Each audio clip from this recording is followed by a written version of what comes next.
ओम नमो अर्हंताणं नमो सिद्धाणं नमो आयर्याणं नमो ओझायणं नमो लोये त्रिकालवर्ती सौ साहुं मंगलम भगवान वीरो मंगलम गौतमो गणी मंगलम कुंद कुंदायो जैन धर्मो सुमंगलम सर्वमंगल्य मांगल्यम सर्वकल्याणकारकम प्रधानम सर्वधर्माणं जैनं जयतु शासनम। सर्वज्ञ परमात्माની દિવ્ય ધ્વનિના સારરૂપ આ શ્રી કુનકુન ભગવાન દ્વારા વિરચિત પ્રવચન સારજી પરમાગમ, જેની ઉત્કૃષ્ટ 172મી ગાથા અમરચંદ્રાચાર્ય ભગવાનની કુનકુન ભગવાનના હૃદયમાં પેશીને એક શબ્દમાંથી 20 અર્થને કાઢવાની જે તાકાત છે,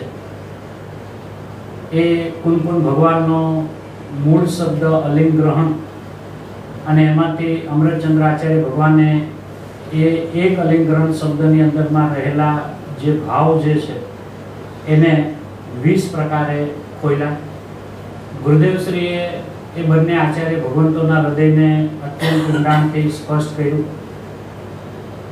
ગુરુદેવશ્રી શરૂઆતમાં એમ કહે છે કે અલિંગ્રાહ્ય શબ્દ છે. અલિંગ્રાહ્ય, બરાબર. તો અહીંયા અલિંગ્રહણ કેમ ગ્રાહ્યનું ગ્રહણ કેમ થયું? તો કે ગ્રાહ્ય શબ્દની અંદરમાં ઘણા બધા અર્થો છુપાયેલા છે, એટલે ગ્રહણ શબ્દ વાપર્યો. ગ્રાહ્યમાં ઘણા બધા છે. કેમ કે અલિંગ્રાહ્ય શબ્દ જે છે, તો એમ કે શબ્દ તો અલિંગ્રાહ્ય છે, તો એમાંથી અલિંગ્રહણ અને અલિંગ્રહણ કહીને એના 20 અર્થ આચાર્ય ભગવંતે જે કાઢ્યા. તો કે એ અલિંગ્રાહ્યમાંથી ગ્રહણ શબ્દ શું કામ થયો? તો કે એ ગ્રાહ્ય શબ્દ જે છે આખો, એની અંદરમાં ઘણા બધા અર્થો છુપાયેલા છે, એટલે એને અલિંગ્રહણ શબ્દ કહી અને હવે કેવી રીતે અલિંગ ગ્રહણ છે એનું એક એક શબ્દો દ્વારા એનું સ્પષ્ટીકરણ થયું. બરાબર. તો ગ્રહણના અર્થ પણ જુદા જુદા બોલમાં જુદો જુદો આચાર્ય ભગવંતે કર્યો છે કે ગ્રહણનો અર્થ જાણવું પણ થાય, ગ્રહણનો અર્થ ગ્રહણ કરવું પણ થાય, અને એ અલગ અલગ ભાવ જે આચાર્ય ભગવંતને એક શબ્દમાંથી ભાષા, એમાંથી એમણે 20 શબ્દના અર્થ કર્યા. એમ શું કામ કહ્યું હશે 20? તો કે એક ભગવાન આત્માને જાણવા માટે અત્યાર સુધી જેટલી પણ જાણવા સંબંધીની વિપરીતતાઓ છે ને, એનું ખંડન કરવું છે. દરેકને જાણવો છે પોતાનો ભગવાન આત્મા, બરાબર. પણ એ જાણવાના કાળે કોઈ સમય એમ જાણ્યું કે મને મારો આત્મા ઇન્દ્રિયથી જણાશે,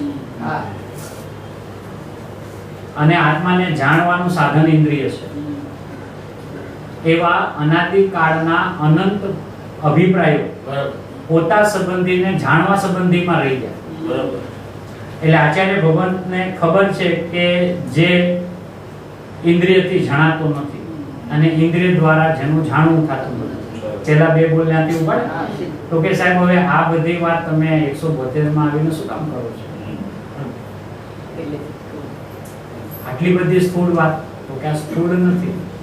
પોતા સંબંધીની આવી વિપરીતતાઓ અનાદિ કાળથી રહી ગઈ છે, અને અભિપ્રાય એમ છે કે આપણે આંખ બંધ કરીને બેસીએ ને એટલે આત્માનું ધ્યાન થાય. બરાબર છે. પહેલી મૂળમાં ભૂલ શું છે? આંખ બંધ કરી દે એટલે આંખ છે ને એ આત્માનું સાધન છે, માન્યતા છે ને. કેમ ખુલ્લી આંખે બેસતો નથી? એટલે આંખને કોઈ ના કોઈ આત્માના સાધન તરીકે ઉપયોગ કર્યો છે. તો એ અનાદિની જે પોતા સંબંધીની પ્રાપ્તિના જે ઉપાયો જે છે એના વિશેની જે અણસમજણ જે છે એને ચોખ્ખી કરાવવા માટે આચાર્ય ભગવંતે એક શબ્દ અને એની અંદરમાં રહેલા 20 ભાવ, એ બધા ભાવોનું ઊંડાણથી સ્પષ્ટીકરણ કર્યું. એટલે એક વાત આ થઈ. બીજી વાત એ છે કે આચાર્ય ભગવંતો ક્યારે પણ શબ્દથી બંધાતા નથી. એ હંમેશા એના ભાવોથી બંધાયેલા છે. હવે શબ્દ એક જ છે અલિંગ ગ્રહણ, બરાબર. તો હવે એનો એક કે બે અર્થ થવો જોઈએ. 20 કેવી રીતે થાય? અને એને લિંગ શબ્દને એના ભાવમાં જે આવ્યું એ રીતે એને બતાવ્યું. શબ્દ લિંગ છે. હવે એક લિંગ શબ્દને ક્યારેક ઇન્દ્રિય બતાવે, હા 20 માં લિંગ. 20 ની અંદરમાં લિંગના અર્થ જુદા જુદા છે. ગુણોને લિંગ છે, પર્યાયને લિંગ છે. મનને હા. બધે ટેકા. તો એમ શું કામ એ કહે છે? તો કે તે સમયે એને પોતા વિશેનો જે ભાવ ભાઈસો અને એ ભાવ ભાષણની અંદરમાં એને જે પ્રકારનો ભાવ ભાઈસો લિંગનો, એને એ અર્થ કર્યો. બરાબર. એટલે આચાર્યો શબ્દથી બંધાયેલા નથી, સ્વભાવથી બંધાયેલા છે.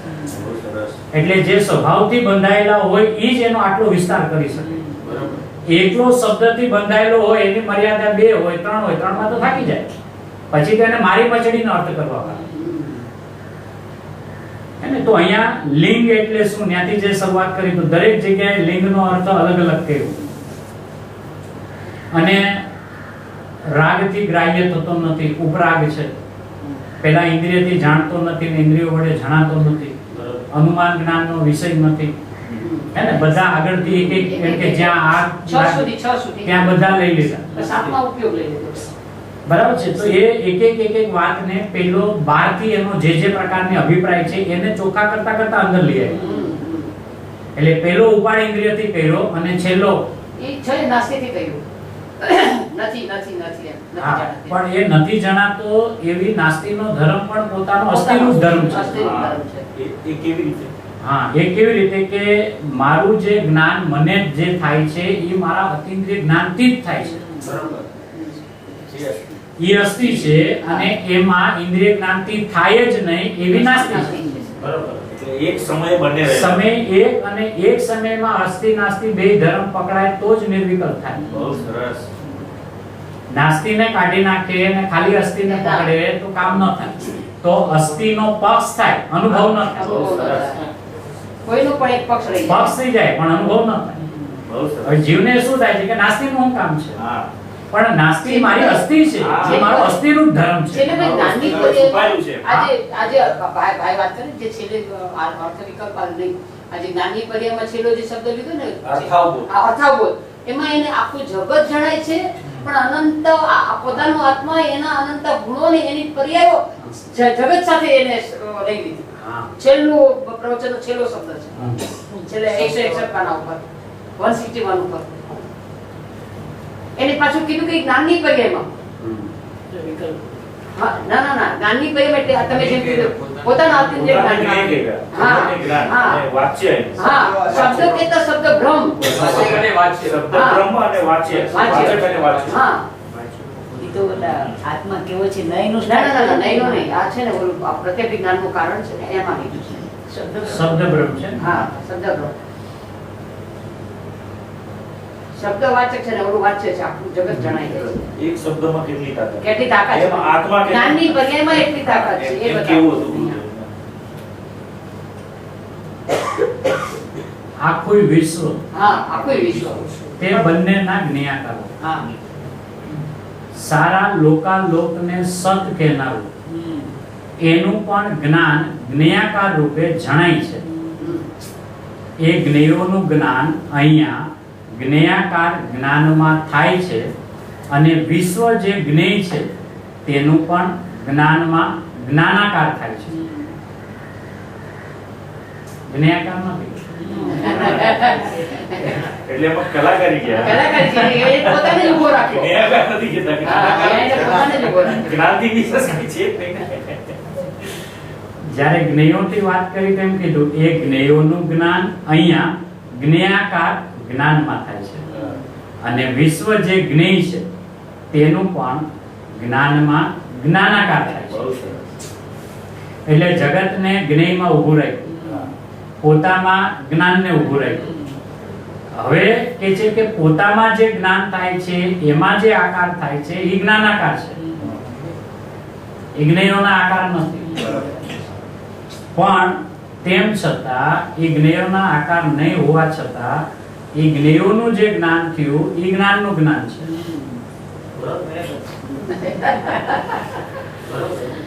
એટલે જ્ઞેયોનું જે જ્ઞાન થાય છે એ જ્ઞેયોનું જ્ઞાન નથી અને તે સંબંધીનું પણ જ્ઞાન નથી.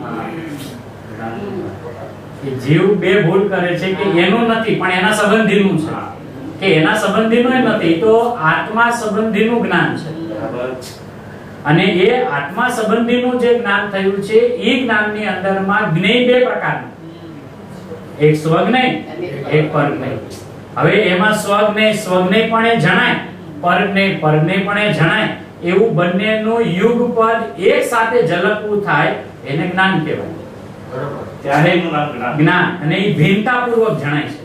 આગળ ઓલી 124મી ગાથા ગઈ ને કે છે અર્થ વિકલ્પ જ્ઞાન. અર્થ અર્થ વિકલ્પ જ્ઞાન પ્રમાણમ. પ્રમાણમ વાળું નહીં, ખાલી છે અર્થ વિકલ્પ જ્ઞાન. હા, એ અર્થ વિકલ્પ જ્ઞાન પ્રમાણમ પંચાધ્યાય. આમાં 124મી ગાથા છે કે છે અર્થ વિકલ્પ જ્ઞાન.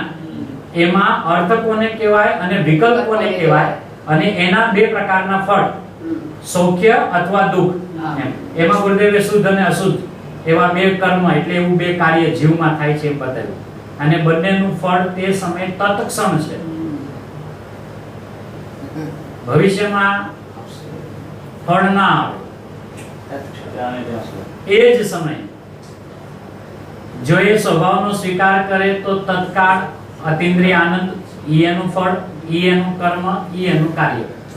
અને સ્વભાવમાંથી સરી જાય અને જે દુઃખનું એટલે રાગની ઉત્પત્તિ થઈ જાય અને આકુળતા અને દુઃખનું ફળ તત્ક્ષણ એ જ સમય.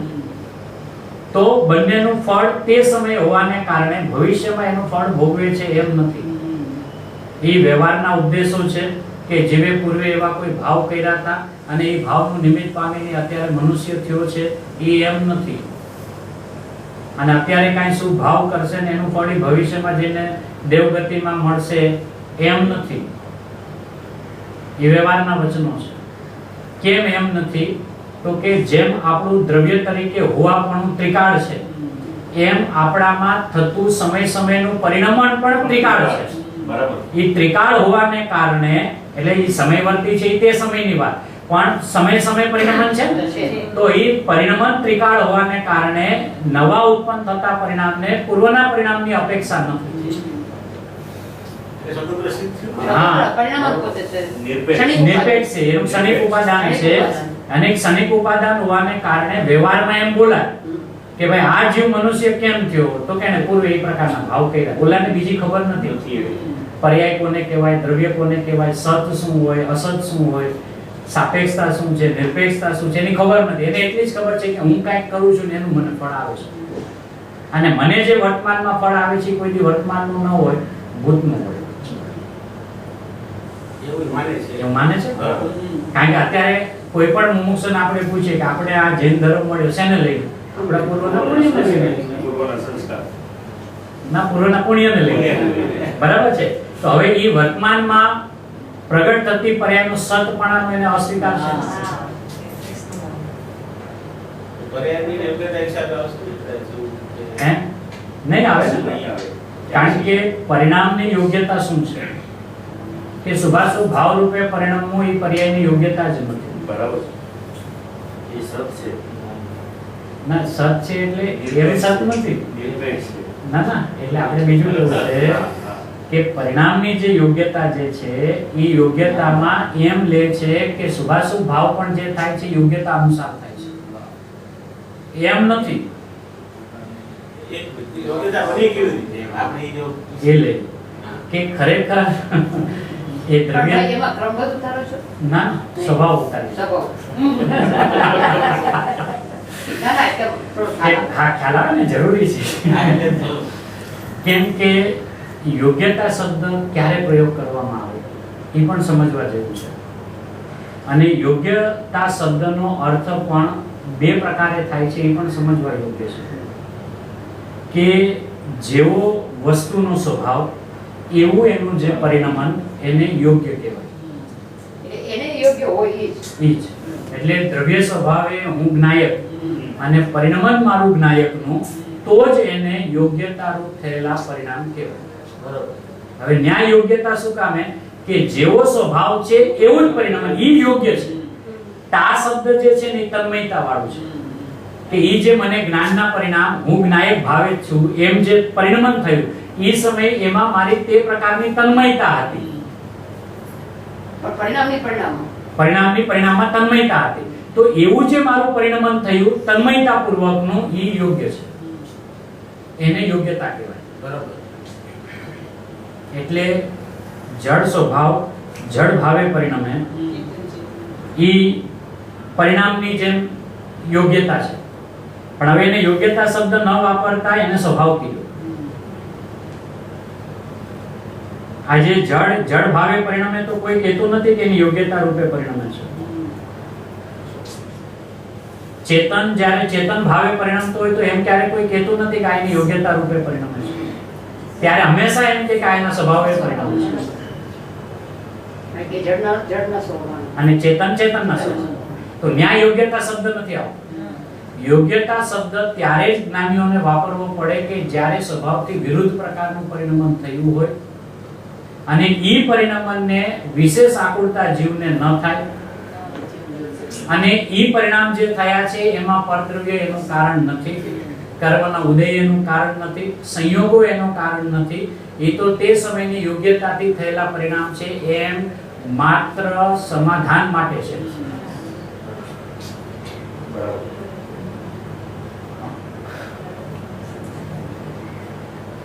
જ્યારે જ્યારે પણ યોગ્યતા શબ્દ આવે છે ને એટલે એ પોતાની રીતે એમ લઈ લે છે કે જીવમાં પર્યાયમાં યોગ્યતા અનેક પ્રકારની છે એમ લઈ લે છે યોગ્યતા શબ્દ સાંભળતા. હવે જ્યારે એને પર્યાયમાં યોગ્યતા જ અનેક પ્રકારની દેખાણી એટલે પર્યાયની એકરૂપતા નહીં દેખાય. દ્રવ્યની એકરૂપતા તો પર્યાયમાં ખ્યાલમાં આવે છે ગુરુદેવના ઉપકારે, પણ એને પરિણામની એકરૂપતા ખ્યાલમાં નથી આવતી. એટલે આપણે સ્વભાવની વાત થઈ. હા, એટલે આ સ્વભાવની જ વાત સમજવા જેવી છે. કેમ કે પરિણામની અંદરમાં આજે મને યોગ્યતા શબ્દ મારે પ્રયોગ ક્યારે કરવો પડ્યો કે જ્યારે કોઈના જીવનમાં રાગ દ્વેષના પરિણામ થતા જોઈએ અને પછી એમ કહે કે આ જીવને કેમ આવા પરિણામ થયા, તો એને એમ પૂછે કે એ સમાધાન માટે છે કે સિદ્ધાંતિક વાત છે. તો ઓલા શું કહે કે જેવી એની યોગ્ય આપણે શું કરીએ. હવે ગુરુદેવ રોજ આપણને ભગવાન આત્મા છો એમ સમજાવે છે પણ હવે આપણે સમજતા જ નથી. તો એ શું હશે એની યોગ્ય. હવે એ સમયે એને પૂછ્યું કે આ યોગ્યતાનું જે સમાધાન આપવામાં આવ્યું છે એ સિદ્ધાંત છે કે સમાધાન છે. અને એ પણ ક્યારે મેં ન માન્યું તો ને. હવે માની લો કે ગુરુદેવના સ્વાધ્યાયમાં બેઠો છું અને ગુરુદેવ ત્યાંથી ભગવાન આત્મા કહે છે ને આ જો ભગવાન આત્મા રૂપે પરિણમી જાય છે તો કોઈ એમ કે આની યોગ્યતા એવી છે કે પરિણમી જાય તો ન્યા શું કહે છે વાહ જેવો સ્વભાવ એવો એનું પરિણામ. એમાં યોગ્યતાનું શું કામ? બે થઈ ગયું સ્વભાવ પોષણ બધું આવી ગયું. બધું આવી ગયું પણ ત્યાં યોગ્યતા ના આવી. મારું એ કહેવું છે. એટલે વિપરીત પરિણામ માટે જ યોગ્યતા શબ્દ પ્રયોગ થાય. નથી ને એવી, કારણ કે નથી એવી માયની છે ભ્રાંતિ છે, એ યોગ્યતા નથી. યોગ્યતા કરવું શું? કાઈ ન કરવું, એનું સ્વરૂપ સમજવું કે યોગ્યતા કોને કહેવાય કે જો હું જ્ઞાયક ભાવ છું તો પછી મારું પરિણામ જ્ઞાયક ભાવે હોય એ જ યોગ્ય કહેવાય. તો આજે યોગ્યતાનું ભૂતળું કાઢો, એનું સમજવા જેવું છે. એનું કારણ શું છે ભાઈ? આમાં તો ઘણી બધી મિસ્ટેકો થાય. હા, એનું આજે એક મનુષ્યના જીવનનો વ્યવહાર પણ આપણે જોઈએ તો ઈ જ્યારે મનુષ્ય રૂપે જ પરિણમતો હોય મનુષ્ય અને મનુષ્યને અનુરૂપી પરિણમતો હોય તો કોઈ જીવ ક્યારે એને કહે કે આ જો એની યોગ્યતા રૂપે પરિણમે તો ન કે. પણ જ્યારે ઢોર જેવું વર્તન કરતો હોય ત્યારે કે ના યોગ્યતા. ત્યાં મનુષ્ય થઈને ઢોર જેવું વર્તન કરે, શું કરીએ હવે એની યોગ્યતા એવી. બરાબર. ઓહો, તમે ઉદ્બોધન જાણી ક્યાં લઈ ગયા? આ તો એમ છે, એટલે વ્યવસ્થા એમ છે. ઈ જીવે અંદરમાં સમાધાન લઈ લીધું છે અને સમાધાન ન લેતા એને સિદ્ધાંત માની લીધો છે કે જીવ. આખે આખું ગયું. હા, કેમ કે જ્યારે જ્યારે યોગ્યતા શબ્દ એને કાને પડે છે ત્યારે એને એકરૂપ સ્વભાવ નથી દેખાતો. એને યોગ્યતા કાને પડતા અનેક પ્રકારની. પછી એને પૂછે અનેક એટલે કેવી? રાગની, દ્વેષની, ક્રોધની, માનની, માયાની, લોભની, રાગની, સંસારની, મોક્ષ માર્ગની, સંયોગસમની, ઉપસમની, સાહિકની, મતિની, શ્રુતની, અવધિની, મનોપરેમ, કેવળની, આટલી બધી એને યોગ્યતાઓ દેખાય પર્યાયમાં. ઈ જીવ ઠરે ક્યારે? એટલે આ એક ને આ બધું અનેક. બરાબર છે. હવે પર્યાય પણ એકરૂપ છે. બરાબર. કેમ કે જ્યારે દ્રવ્ય જો એકરૂપ હોય તો દ્રવ્યનું પરિણામ એકરૂપ જ હોય. એમાં આવી અનંત પ્રકારની યોગ્યતા લાવ્યા ક્યાંથી? બરાબર. છે નહીં, સમાધાન છે. હવે જીવને એમ કહી દે કે આ જે રાગદ્વેષના પરિણામ છે એ શું છે, તો એને સમાધાન માટે શું કે તે સમયનું સત છે, ક્ષણિક ઉપાદાન છે. બરાબર છે. પર્યાયનું ક્ષણિક ઉપાદાન હોવાને કારણે અને કેવળ જ્ઞાનીના જ્ઞાનમાં એમ હોવાને કારણે સીધું ન્યા સુધી લઈ જાય, કેવળ જ્ઞાની સુધી લઈ જાય. કેટલા ઘરેલા છે. હવે ઈ છે નહીં એમ. પરિણામ થવા યોગ્ય થાય છે. બરાબર છે. એ યોગ્ય જ છે. બરાબર છે. તો પરિણામ અને એનું થવાપણું અને એનું યોગ્યપણું હા. એમ એનું પોસ્ટમોર્ટમ કરવું પડશે. બરાબર. પરિણામ શું, એનું થવાપણું શું અને એમાં યોગ્ય શું. તો કે ઈ પરિણામ જે છે એનું થવાપણું ઈ છે કે ઈ જાણનાર છે, ઈ ભાવે ઈ પરિણમે છે, એ યોગ્ય. ઈ યોગ્ય છે. બહુ સરસ. પણ એ પરિણામ થવા યોગ્ય થાય છે એટલે રાગના પરિણામ થવા યોગ્ય, દ્વેષના પરિણામ થવા યોગ્ય, આશ્રવના થવા યોગ્ય, બંધના થવા યોગ્ય એમ છે જ નહીં. આખો સ્વભાવથી જુદી. હા. આખો સ્વભાવથી જુદી. અને આજે આપણે કોઈ પણ સ્વાધ્યાય મુમુક્ષુ સાથે આપણે ભાઈ સાથે વાત કરીએ તો એને પૂછે કે આ પરિણામ આવવાથી એનું કારણ શું, એની યોગ્યતા. પછી કે યોગ્યતા એટલે શું, તો કે પછી એમ કે યોગ્યતા શાસ્ત્રમાં આવે કે યોગ્યતા એ સર્વત્ર શરણ. યોગ્યતા એ સર્વત્ર શરણ. પહેલા 12 ના ખૂબ કારણો બધા બતાવ્યા. આને લઈને આમ થયું, આને લઈને આમ થયું. પછી આચાર્યો એની સામે બધા ન્યાય લોજિક આપ્યા. એમ છે જ નહીં, એ તો પરદ્રવ્ય છે, એ તો અદ્રવ્ય છે, એ પરદ્રવ્ય સ્વદ્રવ્યના પરિણામમાં કાંઈ કરે નહીં, નિમિત્તથી કાંઈ થાય નહીં, એક દ્રવ્ય બીજા દ્રવ્યનું કાંઈ કરે નહીં. બધા ન્યાયોથી સમજાયો. પછી કે છે તો પછી હું કામે થયા?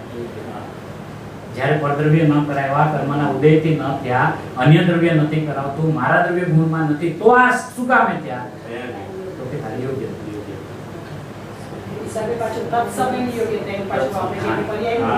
બરાબર છે. તત્સમયની પર્યાયની. હવે એ પર્યાય છે કોની? પર્યાયની છે. ઈ પર્યાય જે સમય પરિણમી છે ઈ સમય ઈ પર્યાયની છે કે દ્રવ્યની છે? એ તો દ્રવ્ય. જો એ દ્રવ્યની હોય તો એની યોગ્યતા શું હોય? દ્રવ્ય. જેવું દ્રવ્ય એવું એનું પરિણામ. બરાબર. હમણાં લેડીઝ લોકો બધું કે પર્યાય ક્યાં થયો કે અધર. એટલે અધરથી કહીને શું કેવું છે કે તું પર્યાય દ્રવ્યમાં પર્યાય છે એમ ન જો. હા. બરાબર છે. એક વાત. બીજું કે તું પર્યાયને પર્યાય ન જો. હા, દ્રષ્ટિ કીધું એને કે એના ઉપર જાય દ્રષ્ટિ પર્યાય દ્રષ્ટિ થઈ જાય છે. ઘણું બધું ભૂલો થઈ જાય. હા, એ જ કહું છું ને, એ જ રીતે ઘણી બધી ભૂલો થઈ જાય. આ યોગ્યતામાં જવાબ પૂરું કરો ભાઈ. તરુણભાઈ કહે છે એમ જ, આપણે બીજા વિષયમાં ન જવું. યોગ્યતાનું બધું. હા, કેમ કે આ છે ને ઘણી ભૂલ કહેવાય. એનું શું કારણ છે કે આજે જીવને યોગ્યતા શબ્દ કાને પડ્યા પછી એનો પુરુષાર્થ જે ફાટ થવો જોઈએ એની જગ્યાએ ઢીલો થઈ ગયો. યોગ્યતાના નામે. યોગ્ય કેમ કે બરાબર છે. યોગ્ય થયું છે. યોગ્યતા જેવી છે અને કેવડી નાના છે. પાછળ એ સિદ્ધાંત બદલાય છે. અને સીધા મોટા પુરુષોને માથે ક્રમ બંધ કર્યો, ક્રમ એમ જ છે. એ જ છે. આ એમ છે ખરેખર. આ બહુ કહેવાય હું બંધ ભૂલ્યો હોય એ જ યાદ અપાયું. છે જ નહીં. એ તો વિભાવ સ્વભાવ ભાવ એટલે કીધો કે પોતામાં થયેલો પોતાને ન જોવાનો જે અપરાધ છે એ પરદ્રવ્યથી નથી થયો એટલે પોતાનો વિભાવ સ્વભાવ કીધો છે. વિશેષ ભાવ. ઓલો એમ માનતો હતો કે એ પરદ્રવ્યને કારણે મને રાગાદી થાય છે, ત્યાંથી એને પાછો વાળવા કે છે ના, તે તારા શુદ્ધ સ્વભાવને ન જોઈને જે અશુદ્ધ સ્વભાવ તરીકે પોતાને જે જાણ્યો છે એવો તારો એક વિભાવ નામનો સ્વભાવ છે. પણ એ કઈ સ્વભાવ નથી, તો રહેવા દેવો જોતો હતો ને. પછી શું કામ ટાળાવો છો? જ્યારે સ્વભાવ ભાવે પરિણમવું એવોય મારો સ્વભાવ અને વિભાવ ભાવે પરિણમવું એવોય મારો સ્વભાવ, તો વિભાવ રહેવા દો ને, પછી સ્વભાવ છે ને મારો. પછી મને પુરુષાર્થ કરીને વિભાવને ટાળ એમ શું કામ કહ્યું છું? તો ઈ વિભાવ સ્વભાવ પણ પરદ્રવ્યથી નથી થયો એટલી વાત માટે બતાવ્યો છે. ઈ કોઈ ત્રિકાળ ગ્રહણ કરવા માટે નથી બતાવ્યો કે ઈ વાતને પકડી રાખવા માટે નથી બતાવ્યો. આપણામાં એક વિભાવ નામનો પણ સ્વભાવ છે જેને કારણે આપણે પરિણમીએ છીએ. એમ છે જ નહીં તો ઈ કોઈ દી સ્વભાવ તરફ આવશે જ નહીં, કારણ કે એના જીવનમાં પડે વિભાવ જ છે, અને વિભાવ હોય અને સ્વભાવ લાગે છે. અને ઈ સ્વભાવ પણ પછી હવે અભ્યાસ કર્યો છે એટલે દ્રવ્યનો તો નથી માનતો, પણ પર્યાયમાં જીવંત રાખ્યો. અને ઈ જીવંત રાખીને કે છે તે સમયનો એક ક્ષણિક સત્ય છે કે સાહેબ ઈ તો અસત છે, ઈ સત્ય ક્યાં છે? રાગાદી સત હોય તો શું કામ ટાળવાનો ઉદ્દેશ છે? પછી એને સારી શબ્દ ન કહેવો. તો ન કહેવાય, પણ શું કહેવાય? આચાર્ય શું કહે? એને કોઈથી થયેલા છે ને એ અભિપ્રાય છૂટતો નથી. અને જો એ સીધો પોતાના દ્રવ્ય ગુણથી સમજી લે તો કોઈ દી શુદ્ધ નહીં થાય. એટલે એટલી ડેલિકેટ વાત છે કે એને પ્રતિપાદન વખતે એટલી જાગૃતિ રાખવી પડે છે કે કોઈ જીવ સાંભળતા બીજો વિપરીત અભિપ્રાય ઊભો ન કરી લે. એટલે ક્યાંક એને શક્તિ બતાવે, અને જો કોઈ જીવ એને શક્તિ જ માની લે તો કે છે કે એ તો અશુદ્ધ જ પરિણમન છે, ક્યાં તારી શક્તિ છે? દરેક પળથી એને ઉપાડતા દરેક પગડ આજે આપણને કરુણા છે ને, હવે એની પણ જવાબદારી કેટલી છે કે આ જીવને મેં કર્મથી માંડ પાછો વાળ્યો, અને કર્મથી પાછો વાળવા કીધું કે આત્માના દ્રવ્ય ગુણમાં નથી પણ આત્મામાં એક પર્યાયમાં એવી શક્તિ છે. અને હું એમ માનવા માંડ્યો કે મારી પર્યાયની એવી શક્તિ છે. તો કે છે તને આવી શક્તિ કોણે બતાવી? તો કે એવી તારી યોગ્યતા છે. એવી કોઈ તારી યોગ્યતા તને કોણે કીધું? તારી યોગ્યતા તો તું સર્વજ્ઞ છે ને, તો પરિપૂર્ણ સ્વભાવી છે ને, તો એ પરિપૂર્ણ સ્વભાવ રૂપે પરિણમવું, એ પરિણમન એવું જે થાય છે એ યોગ્ય છે. કારણ કે જીવનું જીવ ભાવે પરિણમન થાય એને યોગ્ય કહેવાય. મનુષ્યનું મનુષ્યપણે પરિણમન થાય એ યોગ્ય છે. આજે એકબીજાને ઠપકારવાનો પ્રસંગ ક્યારે આવે કે વર્તમાનમાં જે ભૂમિકામાં હોય અને એ ભૂમિકાથી વિરુદ્ધ ચાલતો હોય તો એને કેવું પડે ને કે આ તમને શોભતું નથી. હવે એક નાયક ભાવ જ્યારે રાગ ભાવ રૂપે પરિણમવા માંડે ત્યારે એને કેવું પડે ને. બરોબર. હવે આને પ્રશ્ન એમ છે તો રાગ થાય શું કામ? દ્રવ્ય ગુણમાં નથી તો પર્યાયમાં શું કામ થાય છે? હવે સીધું એક શબ્દમાં જવાબ આપે યોગ્યતા. તો કે ભાઈ એ દ્રવ્ય કે ગુણમાં તો એવી કોઈ શક્તિ નથી, પણ પર્યાય એક સમયનું ક્ષણિક સત છે ને, તો એની એવી યોગ્યતા છે. સમાધાન બીજા પ્રકારે બરાબર છે. હવે એને સમાધાન આપ્યું તો સિદ્ધાંત નથી. બરાબર છે. એ રાગની ઉત્પત્તિ થઈ જતા એનું અંતરંગ ચીરાઈ જવું જોઈએ, કેમ કે એ હિંસાના પરિણામ છે. એમાં આત્માનું મર્ડર છે, સ્વભાવનો અનાદર છે, અને એનું ફળ ચાર ગતિ છે ને. હવે એ હિંસાના પરિણામ, એ અપરાધના પરિણામ, એ ખૂનના પરિણામ અને ક્ષણિક સત છે. એ યોગ્યતા છે. આજે લૌકિકમાં પણ જ્યારે ઘટનાઓ અન્યતા પ્રકારની બને છે તો આપણે એને યોગ્યતા રૂપે નથી જોતા અને સ્વીકારતા પણ નથી. કોઈ જીવ ધોળે દિવસે કોઈના ઘરમાં જઈને કોઈનું મર્ડર કરી આવે અને પ્રસંગ આવે ને આપણે પેપરમાં વાંચીએ તો મરેલાટી થાય છે. એમ નથી કહેતા હશે એ જીવના યોગ્યતા એવી છે. તો ન્યા શું કે અરે આવો અપરાધ, એને જીવને જીવ ન જોયો. અને આજે જીવના પરિણામ કેટલા બધા ઉતરતી કોટીના થઈ ગયા, કેમ કે 1, 2, 5, 10 વર્ષો માટે એમ કે જાન લેવી એને એકદમ સસ્તી થઈ પડી છે. તો આપણને એ સમયે નથી ક્રમબદ્ધ યાદ આવતું, બરાબર છે, નથી યોગ્યતા યાદ આવતું, અને માત્ર એનો અપરાધ દેખાય છે. તો મારામાં રાગના પરિણામ ઉત્પન્ન થઈ જાય કે જેમાં મર્ડર થાય છે મારા સ્વભાવનું. ગુરુદેવ શું કહે છે કે રાગની ઉત્પત્તિ થઈ જવી આત્માની હિંસા છે. હવે હિંસાના પરિણામ યોગ્યતા રૂપે હોય, એ યોગ્ય કેવી રીતે હોઈ શકે? એને અંદરમાં તેલ રેડાવવું જોઈએ એમ કે આ શું, આની યોગ્યતા કહેવાય. હું વિતરાગી સ્વભાવી છું અને વિતરાગ રૂપે પરિણમન થાય તો એને યોગ્યતા કહેવાની જરૂર નથી, એ સ્વભાવ છે. અને વિરુદ્ધ પરિણામ થઈ ગયા છે તો એને યોગ્યતા કહેવાય તો એ અપરાધ કોણ માનશે? એને જો યોગ્યતા લઈ લેશો તો એને અપરાધ કોણ માનશે? અને અપરાધ જ નહીં માને તો સ્વભાવ તરફ ઢળવાનો પ્રસંગ ક્યારે આવશે? એ તો વધારે પૂર્ણો થઈ જશે. એક તો વિપરીત અભિપ્રાય હતો, જીનવાણીમાં વાંચ્યું અને એનો પોતાની બુદ્ધિ અનુસાર અર્થઘટન કરી લીધું કે એમાં કાંઈ ચિંતા ના કરવી, જે પરિણામ થાય છે બધા યોગ્ય જ છે. શાસ્ત્રને શસ્ત્ર કરી નાખ્યું. કે ભાઈ યોગ્ય નથી એમાં. ઈ જે થાય છે એટલે જ્ઞાનના જે પરિણામ થાય છે એ યોગ્ય થાય છે, રાગના નહીં. બરાબર. બહુ સરસ. આ યોગ્યતાનું ખરું આ એનો અર્થ છે. બરાબર છે. અને ઈ પણ ભેદ ના પાડે એમાં કે આ મતિના ને શ્રુતના ને અવધિના ને મનના ને કેવળના. ઈ જે જાણન સ્વભાવી આત્મા અને એમાંથી પ્રતિપળ જે જાણવું જે થાય છે ઈ યોગ્ય છે. એનું નામ પરિણામ થવા યોગ્ય થાય છે. પૂજ્ય ભાઈ તો એમ કહેતા, પ્રકાશભાઈ એમ કે પરિણામ થવા યોગ્ય થાય છે એ કોમા છે અને જાણનારો જણાય છે એ ફૂલ સ્ટોપ છે. તો શા માટે જ્ઞાનીઓને આમ કેવું પડે છે કે એને, એટલે એનો રિવર્સ અર્થ શું થયો કે જે પરિણામમાં હું જાણનારો છું એવું જણાય એટલે પ્રતિભાસે નહીં, અનુભવાય એવા જે પરિણામ થાય છે એને જ પરિણામ થવા યોગ્ય થાય છે એમ કહેવાય. વાહ, વાહ. બહુ સરસ. બહુ સરસ. બહુ સરસ. અન્યથા અન્ય પરિણામને પરિણામ થવા યોગ્ય થાય છે એમ કહેવાય છે. કહેવાય. બહુ સરસ. એ ક્રમબદ્ધ છે. એને ક્રમબદ્ધ કહેવાય. કેમ કે એ ક્રમબદ્ધનું ફળ વિતરાગતા આવ્યું ને, બરાબર તો છે. એને ક્રમબદ્ધ કહેવાય. તો બીજા બધાને ક્રમબદ્ધ ન કહેવું ને? ક્રમભંગ છે. ભંગ છે.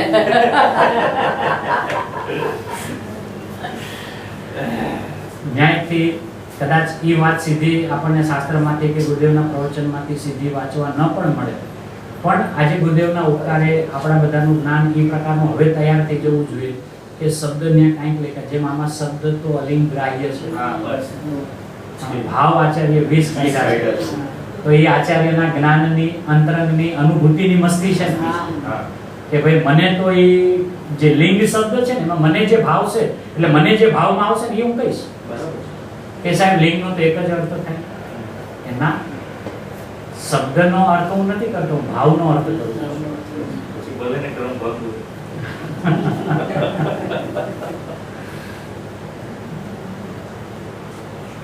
આજે અધિકાંશ જીવની સાથે જ્યારે અતિ સૂક્ષ્મ સ્વાધ્યાયમાં જવા માંડે ને તો એ સ્થૂળ વાતને છે ને એટલો બધો ભૂલી જાય છે કે એને એટલી બધી ઘાઈ થઈ જાય છે સ્વભાવની પ્રાપ્તિની કે આમ છે ને આમ જ્ઞાનને બીડી નાખે છે ખીલવાની જગ્યાએ.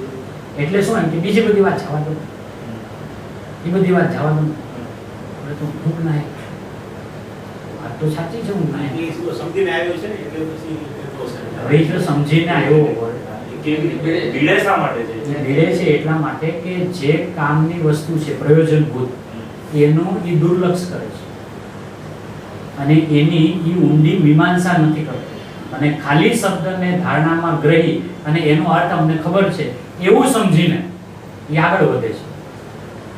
એટલે જેમ કે આ યોગ્યતાનો શબ્દ બરાબર છે. હવે યોગ્યતા ગુરુદેવના પ્રવચનમાં જીનવાણીમાં આચાર્યો દ્વારા આપણે સાંભળી વાંચી ધારણામાં લીધી. હવે ધારણામાં લીધી એટલે આપણે કે યોગ્યતા અમને ખબર છે કે શું છે યોગ્યતા, તમને ખબર અનેક પ્રકારની. એટલે જ્ઞાન આખું બીડાઈ ગયું ને? એનું જ્ઞાન એને બીડી નાખ્યું. આ જીવ અત્યારે ઉઘડેલા જ્ઞાનને બીડતો કેવી રીતે હશે?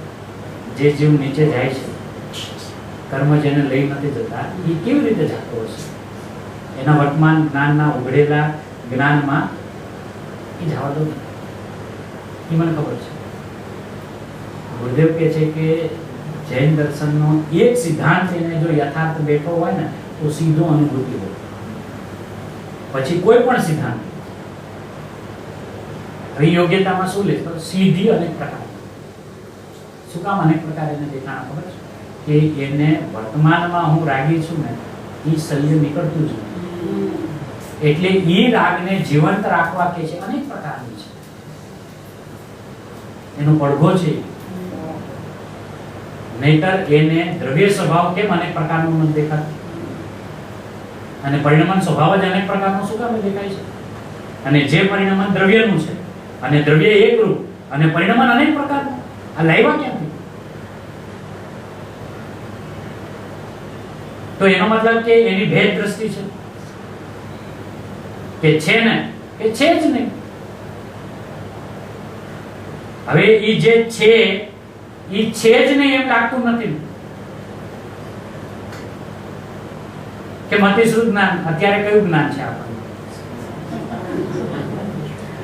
તેનો સીધો એક જવાબ નથી આવતો કે જ્ઞાન છે અત્યારે.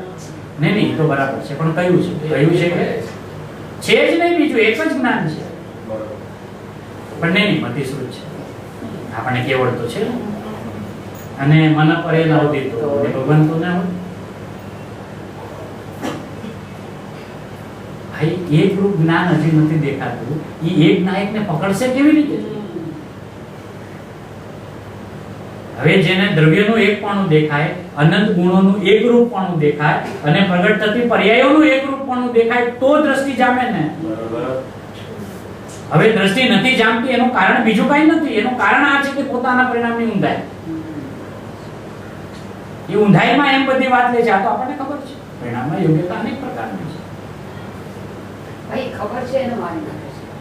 પણ હવે એ શું કામે એને મારી નાખ્યો છે, એને મર્ડર મારું થાય છે ને ખબર નથી. હવે આજે પોતે પોતાની જાત સાથે ઊંડો ઉતરીને તપાસે તો એને ખબર પડે ને આવી યોગ્યતા હોય. હું અપરાધ કરું અને યોગ્યતા લઈ લઉં તો જોતું તો ને વેદે બતાવ્યું. યોગ્યતા સર્વત્ર શરણમ. શરણમ એટલે એને સમાધાન માટે બીજો કોઈ ઉપાય નથી. શું કરે? એને આપણે પોઝિટિવલી લઈએ તો આ છે કે જેવી વસ્તુનો સ્વભાવ એવું એનું જે પરિણામ, ઈ જે પરિણામ થયું ઈ યોગ્ય છે, એને પરિણામ થવા યોગ્ય થાય છે અને જાણનારો જણાય છે.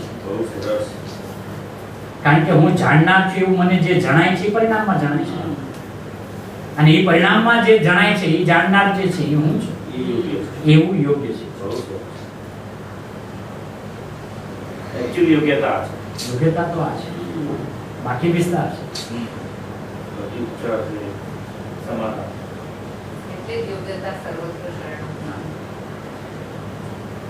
કે તું જો યોગ્યતાનો અંતરંગ પકડી લઈશ ને તો ઈ જ તને શરણ છે. તો સમાધાન થાય છે ત્યારે એ રીતે સમાધાન કરીને પોતે પાછું એ રીતે સમાધાન પણ કરી લે છે. આયેથી જોઈએ છે. બરાબર છે. હવે સમાધાન કરે છે પણ સમાધાનમાં ભૂલ શું કરે છે કે એને સિદ્ધાંત માની લે છે. આમ જ છે. પણ ભાઈ યોગ્યતા મારીને એટલું બધું શાંત થઈ જાય છે કે પછી આગળ મારું શું થયું ઈ જોવા કાઈ નહીં જોવે ને. એ જ છે. હવે આ સમયે આ રાગ જે તમે જે થયો, રીતે કહો છો ને એ રીતે જ્ઞાન ત્યાં ને ત્યાં જ બંધ થઈ ગયું. હવે આ સમયે થયેલો રાગ હા. અને મેં મારા જ્ઞાનમાં એમ લઈ લીધું કે ઈ યોગ્ય છે. હા બરાબર. એટલે તરત બીજા સમય બીજો, બીજો એટલે ઈ યોગ્ય, હા. ત્રીજા સમય યોગ્ય, બીજો, હા. ચોથા સમય યોગ્ય, તો રાગની શૃંખલા ચાલુ ચાલુ રહેશે. રહેશે. વિતરાગતા આવશે કેવી રીતે? કારણ કે હવે તો જે થાય એ યોગ્ય છે અને જેમાં વિતરાગતા આવશે ને, કારણ કે પુરુષાર્થ જ બંધ થઈ ગયો. યોગ્યતાના નામે ખટક જે રહેતી નો રહે. હા, અને ઓલાને તો અંદરમાં એને આગ લાગે કે આ પરિણામ મારા રાગના થાય કે તમે યોગ્ય કહો છો. હા દુઃખ લાગશે. એને અંદરમાં દુઃખની તીવ્ર વેદના થવી જોઈએ ને. એ વેદના વાળો જીવ એ વેદનાને શાંત પાડવા માટે સીધો સ્વભાવને ગ્રહણ કરશે. હા અને નિરાકુળ સ્વભાવને ગ્રહણ કરીને શીતળતાને અનુભવશે ત્યારે એને ખબર પડશે કે ખરેખર મારા સ્વભાવથી સળકીને જે બહાર આવવાનું થાય છે ને, એમાં હું ટાટાનગરની ભઠ્ઠીમાં બળતો એ વેદના થાય છે. એ વાત પરમ સત્ય છે. ગુરુદેવ કે છે. સોભાણીજી સાહેબે આ વાત કીધી કે એને કેમ એવું લાગ્યું. અને આજે મુમુક્ષુઓને પેટનું પાણી નથી આવતું ગમે તેવા પ્રકારના રાગદ્વેષ થાય છે. કેમ કે ક્રમબદ્ધ માને છે, થવા યોગ્ય થાય છે એમ માને છે, એના સ્વકાળે થાય છે, એનું જન્મક્ષણ થાય છે એમ માને છે અને કેવડીના જ્ઞાનમાં છે.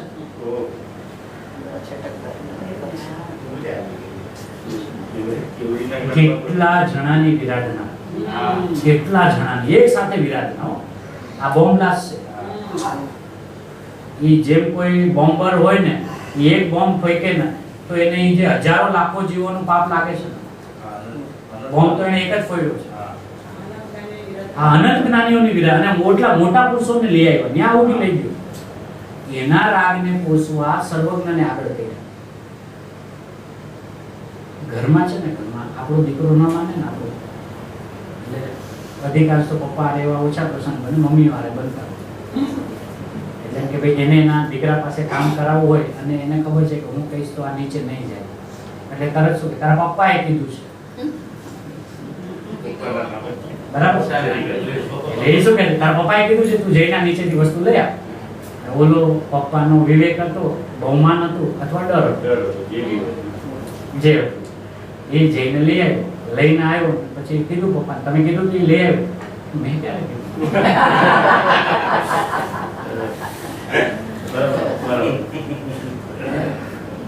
આ કેવળ જ્ઞાની પાસે ગયો કે સાહેબ તમે જે જ્ઞાનમાં જોયો હતો ને એવો રાગ મને થયો છે. આપે મેં તારા જ્ઞાનની પર એમાં રાગ કેવો જોયો? એને જ્ઞાન દે કે પોતાનું એક જ્ઞાન દે કે બધા જીવોમાં જ્ઞાન દે તો કેવડી છે. તો કેવડી છે. હે આજે અન્યની પર્યાયમાં અન્યના પરિણામ જોવા એ અજ્ઞાનનું લક્ષણ છે. બરાબર. હવે કેવળ જ્ઞાની પણ બીજા જીવની પર્યાયમાં રાગને જોવે. જીવની પર્યાયમાં બરાબર. કે જે જીવની પર્યાયમાં જ્ઞાન છોડીને બીજું કાંઈ થતું નથી અને એ જીવની જ્ઞાનની પર્યાયમાં રાગને જોવે તો એ કેવળ જ્ઞાનીનું લક્ષણ છે. હવે પોતાના મીમાંસા નથી કરતો, ઊંડી તપાસ નથી કરતો ને એટલે જ્ઞાનીઓને માથે કરે અને શાસ્ત્રમાંથી બોલે કે જો જો દેખી વિતરાગને સો સો હોશી ધીરા કાહે હોત ધીરા અનુની કબુ. એ છે ને જ્યારે જ્યારે જો શબ્દો આવે ને જે આવે ને એટલે તરત ઓલા રાગ ને દ્વેષ એમ જ સીધું નહીં આવે. વિતરાગે જેવા જેવા કે જેવા જેવા એટલે શું તો કે જેવા જેવામાં લેવું હોય તો એટલું લે કે ક્યારેક એને ઉપસમ ના તો ક્યારેક એને ક્ષયોપસમ ના તો ક્યારેક એને ક્ષાઈ રહે. મર્યાદામાં તો રે, તારા સ્વભાવના ભેદમાં તો રે. જે સ્વભાવમાં નથી એમાં શું કામ વાત કરે છે? જ્ઞાન થાય છે ને રાગની ચર્ચા કરે જ શું કામ? અને ઈ રાગની ઉત્પત્તિ થઈ જાય ને ક્રમબદ્ધ. એ તો તમે લ્યો બરાબર કારણ કે રાગ આ તો બહુ ચર્ચાઈ ગયો પ્રશ્ન કે ક્રમબદ્ધમાં રાગ થતો જ નથી. હા તો નથી જ નથી થતો. થતો ને. ગુરુદેવનું હૃદય સમજીએ, આચાર્યોનું હૃદય સમજીએ, સર્વજ્ઞનું હૃદય સમજીએ તો એના પરિણામમાં રાગ થાય ક્રમબદ્ધ ન જોડે. કારણ કે જો એ ક્રમબદ્ધ હોય ને તો ઉપદેશની જરૂર નથી. તો કરતા ઉપર જ આવીએ નહીં, ઉપદેશની જ જરૂર નથી. હવે મારા પરિણામે જેટલો સમય રાગ થવાની સુનિશ્ચિત છે હા તો મને અત્યારે તમે વાળવાનો ઉપદેશ જ શું કામ આપો? તમારો તો ઉપદેશ જ મેળ પર લેવાનો છે. બરાબર. ઉપદેશમાં એમાં ભોગે અને વાળો બરાબર છે અને તમે સર્વજ્ઞને માનો છો પાછા. તો મને ભગવાન ત્યાં પણ અસ્થિરતાનો રાગ જો ક્રમબદ્ધ દેખાય તો એ તો એ શું કામ અંદર જાય? એ તો એને તો વારંવાર અનુભૂતિ કરે છે તો એ અનુભૂતિમાંથી બહાર આવ્યા તો એને તો ખબર છે ને આ રાગ મારા ક્રમબદ્ધમાં થવા વાળો થયો છે તો હવે થોડી વાર બહાર રહ્યો મજા કરો. કારણ કે આ તો ક્રમબદ્ધ છે. એને દુઃખ લાગે છે એટલે તરત અંદર વહે છે. પુરુષાર્થ કરીને અંદરમાં જાય છે તો કે સાહેબ તમે ક્રમબદ્ધ માનો કે ના ના ક્રમ ભંગ માનો કે સાહેબ તો તમે ક્રમબદ્ધ શું કામ કીધું કે પણ અમે રાગને ક્યારે ક્રમબદ્ધ કીધો જ નથી. અમે ક્યારે રાગને ક્રમબદ્ધ કીધો? અમે તો જીવ જેવો છે એવા એના પરિણામ ક્રમસર થાય છે અને ઈ ક્રમસરમાં ક્રમ છે અને બદ્ધ છે. બે શબ્દ છે. ક્રમ કહીને એક પછી એક થાય છે. દરેક પર્યાયો એક સાથે પ્રગટ નથી થતી એટલે ક્રમ કીધો. પણ જે ક્રમમાં પ્રગટ થયેલી પર્યાય છે બદ્ધ છે. બદ્ધ છે એટલે એના સ્વભાવથી બંધાયેલી છે અને એ સ્વભાવ ભાવે પરિણમવા માટે બદ્ધ છે. એનું નામ ક્રમબદ્ધ છે. સ્વભાવથી વિરુદ્ધ ભાવે પરિણમે એની તો છૂટો થઈ ગયો. અને એનું ફળ નિયમથી વિતરાગતા. એનું ફળ વિતરાગતા છે જે ગુરુદેવે આપણને જીનવાણીનું હૃદય કાઢીને આપ્યું છે. નહીતર આજે જેને જેને પણ રાગ થાય છે એને પૂછો કે તમને તો સમ્યક દર્શન છે ને? કોઈ આ નહીં વાત. અરે પણ તમે તો હવે રાગને ક્રમબદ્ધમાં માનો છો એટલે તમે તો વિતરાગી થઈ ગયા. અહીંયા કેટલો અનર્થનો અનર્થ થઈ જાય છે. રાગને ક્રમબદ્ધમાં માન્યું તો વિતરાગી થઈ ગયો. વિતરાગી થઈ. બરાબર છે ને? લોજિક છે આ. આ લોજિક છે. હવે એને જેમ કે તેમ જાણ્યું એટલે એને જેમ છે તો હવે તો વિતરાગી થઈ ગયો. તો એ શું? ના ના ઈ બાકી છે. ઈ બાકી છે. અરે ઈ બાકી હોય તો આ ક્યાંથી થાય પછી? આ ક્રમબદ્ધમાં છે જ નહીં. અને જ્યારે એને ક્રમબદ્ધમાં નથી એમ લાગશે ત્યારે જ એને સ્વભાવનો સરવડાટ ચાલુ થશે. કે આ જે આજ સુધી મેં મારી હિંસા કરી છે ને એ ઠંડે કલેજે કરી છે, અત્યાર સુધી મને ખબર નહોતી પડતી. આ છે ને ઓલું રાતે સૂતા હોય અને ઓલો ઉંદરડો આવે ને છછુંદર કે ઈ શું કરે, બહુ ઠંડી પહેલા ફૂંક મારે ને પછી પગને કોરી ખાય અને હેવી ઊંઘ આવે ને કે સવારે તો પગ જ ગાયબ થઈ જાય. ઓલાને આટલી બધી તીવ્ર વેદના એના ફૂંકની અંદરમાં એટલી ઠંડક આપે એને ભાન જ ન હોય. અને આ ઈ ફળ આવ્યું છે આ ક્રમ પદ્ધતિ. હા, બે શબ્દ છે. એના નામે તો જે આમાં આવ્યા પછી કોણ ચરી ખાય છે. હા, તરી ખાય છે. હવે એ શું છે? ગુરુદેવના ઓલા માથા પછી ચરી ખાય છે. હા, પાછો. એકચ્યુઅલી અંદર વિચાર હતી. હા,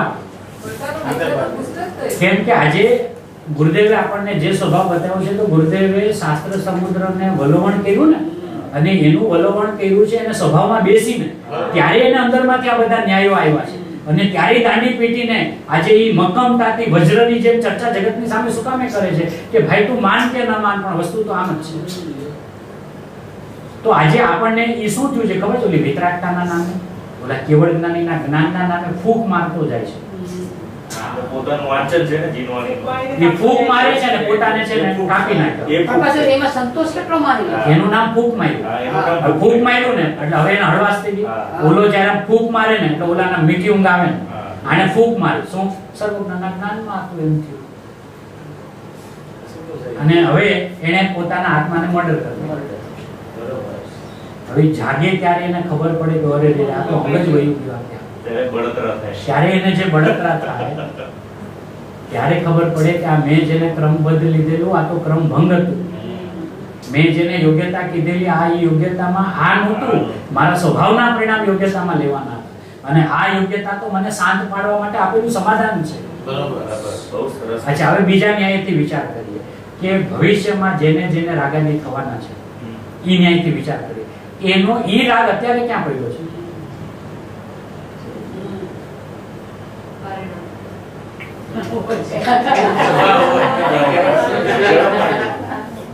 એમાં ક્યાં છે? રાગ ક્યાં છે? એમ નહીં, ત્યારે એમ નહીં. જ્યારે પોતાને રાગી માને છે અને ઈ રાગને જીવંત રાખવા સર્વજ્ઞને આગળ કર્યા ને, હવે ઈ ન્યાયથી વિચાર કરીએ.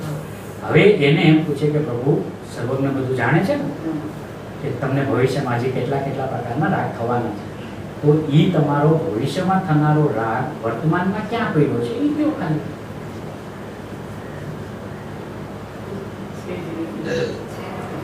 ના છે ને, એમ નહીં, ક્યાં પડ્યો છે? સર્વજ્ઞને જાણવાથી છે. સર્વજ્ઞના જ્ઞાનથી એને માન્યું, બરાબર છે. પણ એમ સર્વજ્ઞે એમ જાણ્યું ને કે મારી પર્યાયમાં થવાનું છે, તો એવી જે મારી પર્યાયમાં ભવિષ્યમાં થનારો રાગ વર્તમાનમાં ક્યાં પડ્યો થવાનો છે નિશ્ચિત છે, તો એનું ક્યાંય સ્થાન તો હશે ને, કે જે અત્યારે ત્યાં પડ્યો હશે અને એની યોગ્યતા પાકતા એ બહાર આવશે. તો એને શું માનવું પડશે ખબર? એ અત્યારે દ્રવ્યમાં પડ્યો છે. એ હવે મને એમ નથી ને. નહીં, પણ એને બેસાડવું પડશે. ન્યાયથી logic. ન્યાયથી બેસાડવું પડશે કે જો હું મારા ભવિષ્યના રાગને થનારો રાગ માનીશ તો ઈ મારો રાગ પર્યાયમાં થાય. બરાબર? ઈ પર્યાય અત્યારે દ્રવ્યમાં છે, બરાબર છે. અને ઈ દ્રવ્યમાં પર્યાયો પણ પડી છે, પર્યાય પણ. અને ઈ પર્યાયમાં જે રાગ થવાનો છે ઈ પણ ઈ પર્યાયમાં પડ્યો છે યોગ્યતા રૂપે. એટલે બધાનો હોય ને ગોટાળો. એટલે સીધો દ્રવ્યમાં રાગ પડ્યો છે. એમ સીધું નથી. એમ જ છે ને. હા? આગળ વર્ગણા એને નહીં ને, એને કારણે વર્ગણા હોય તો તે વિતરાગી થઈ ગયો. જળ થઈ ગયો. પર્યાયમાં રાગ થાય અને પર્યાય સમસ્ત દ્રવ્યમાં અંતર્નિમગ્ન છે. ભૂતની અને ભવિષ્યની બધી બરાબર. ભૂતકાળની જેટલી થઈને ગઈ એ બધી પારિણામિક ભાવે પડી છે દ્રવ્યમાં છે, અને ભવિષ્યની જેટલી થવાની છે એ પણ અત્યારે બધી ક્યાં છે? શક્તિ રૂપે, યોગ્યતા રૂપે નહીં. બહુ ફરક છે હો. શક્તિ રૂપે પડી છે. એટલે શક્તિ રૂપે પડી છે એટલે શું કે ઈ દ્રવ્યમાં અનંતી પર્યાયો થાય એની શક્તિ પડી છે. એનું નામ પર્યાય શક્તિ પણ પડી છે. પર્યાયપણે પર્યાય નથી પડી. શક્તિ ઉપર પડેલી છે.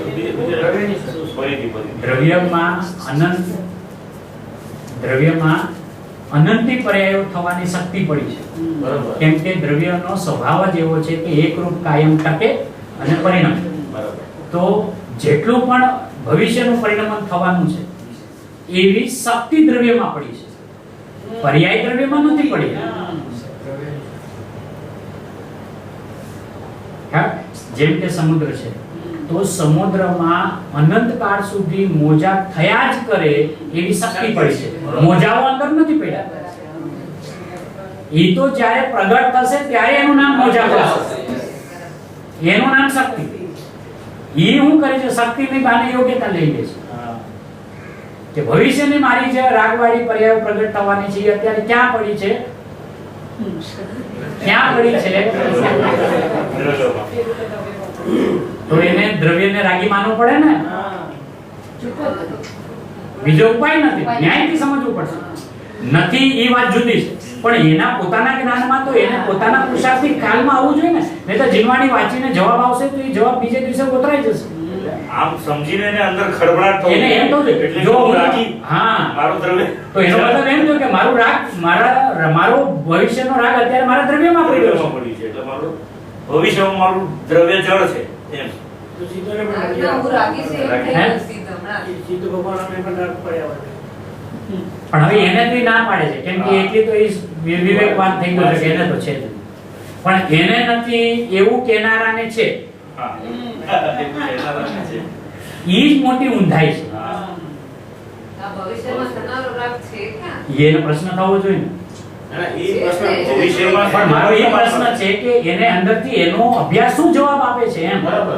એને કયો તમારા જ્ઞાનને ખેડીને કયો કે પર્યાયમાં રાગ થાય કે હા એવી પર્યાયો ભવિષ્યમાં જે રાગ રૂપે પરિણમવાની એ અત્યારે પર્યાયો ક્યાં પડી છે? ચલો રાગને એક બાજુમાં રાખો, એ પર્યાય ક્યાં પડી છે? ના, હમણાં નહીં. હમણાં નહીં. એ તો બહાર આવ્યો પછી. હવે એ પર્યાયો મારી ક્યાં પડી છે?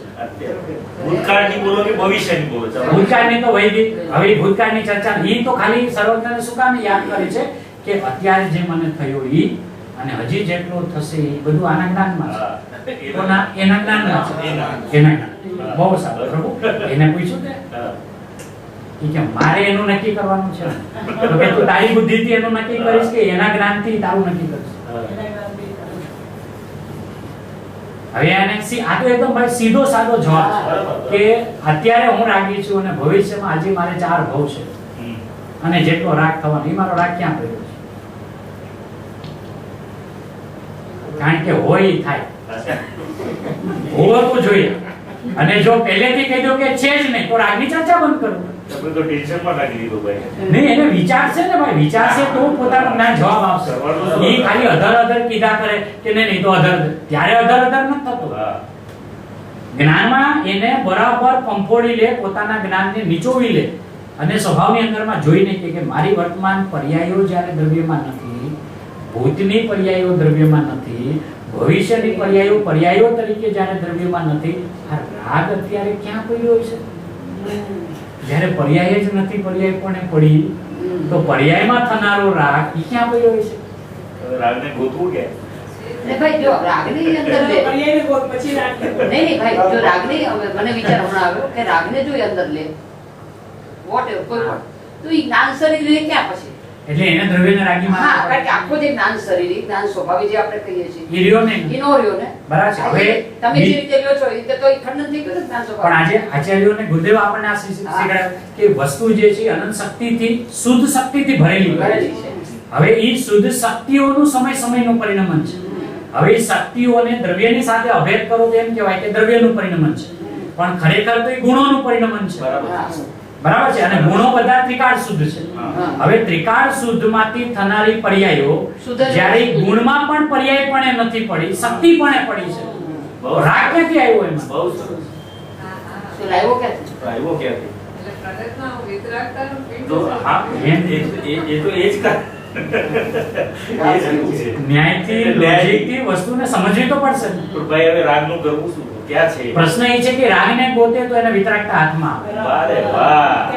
આ કેવડા પ્રભુ વાલે. હા, કારણ કે રાગ છે ને એ ભ્રાંતિ છે. હા કારણ કે ઈ છે નહીં. હા. એ સર્પમાં દોરીમાં સર્પની ભ્રાંતિ છે, ત્યાં છે જ નહીં. હવે એ ભ્રાંતિ વાળી વસ્તુને વાસ્તવિક માનીને કહે છે કે જગતમાં એક રાગ નામનું તત્વ છે. અને આચાર્યો અને જ્ઞાનીઓ એમ કહે છે કે અનુભૂતિના કાળે એ 7 તત્વ જે છે, 9 તત્વ જે છે, અવસ્તુ છે. એટલે કે દોરીનો અનુભવ કરનારો એમ જાણે છે કે સાપ જે છે એ અવસ્તુ છે. આશ્રવ લેવો કે જ્ઞાનાશ્રવ લેવો? એ તો જ્ઞાનાશ્રવ છે.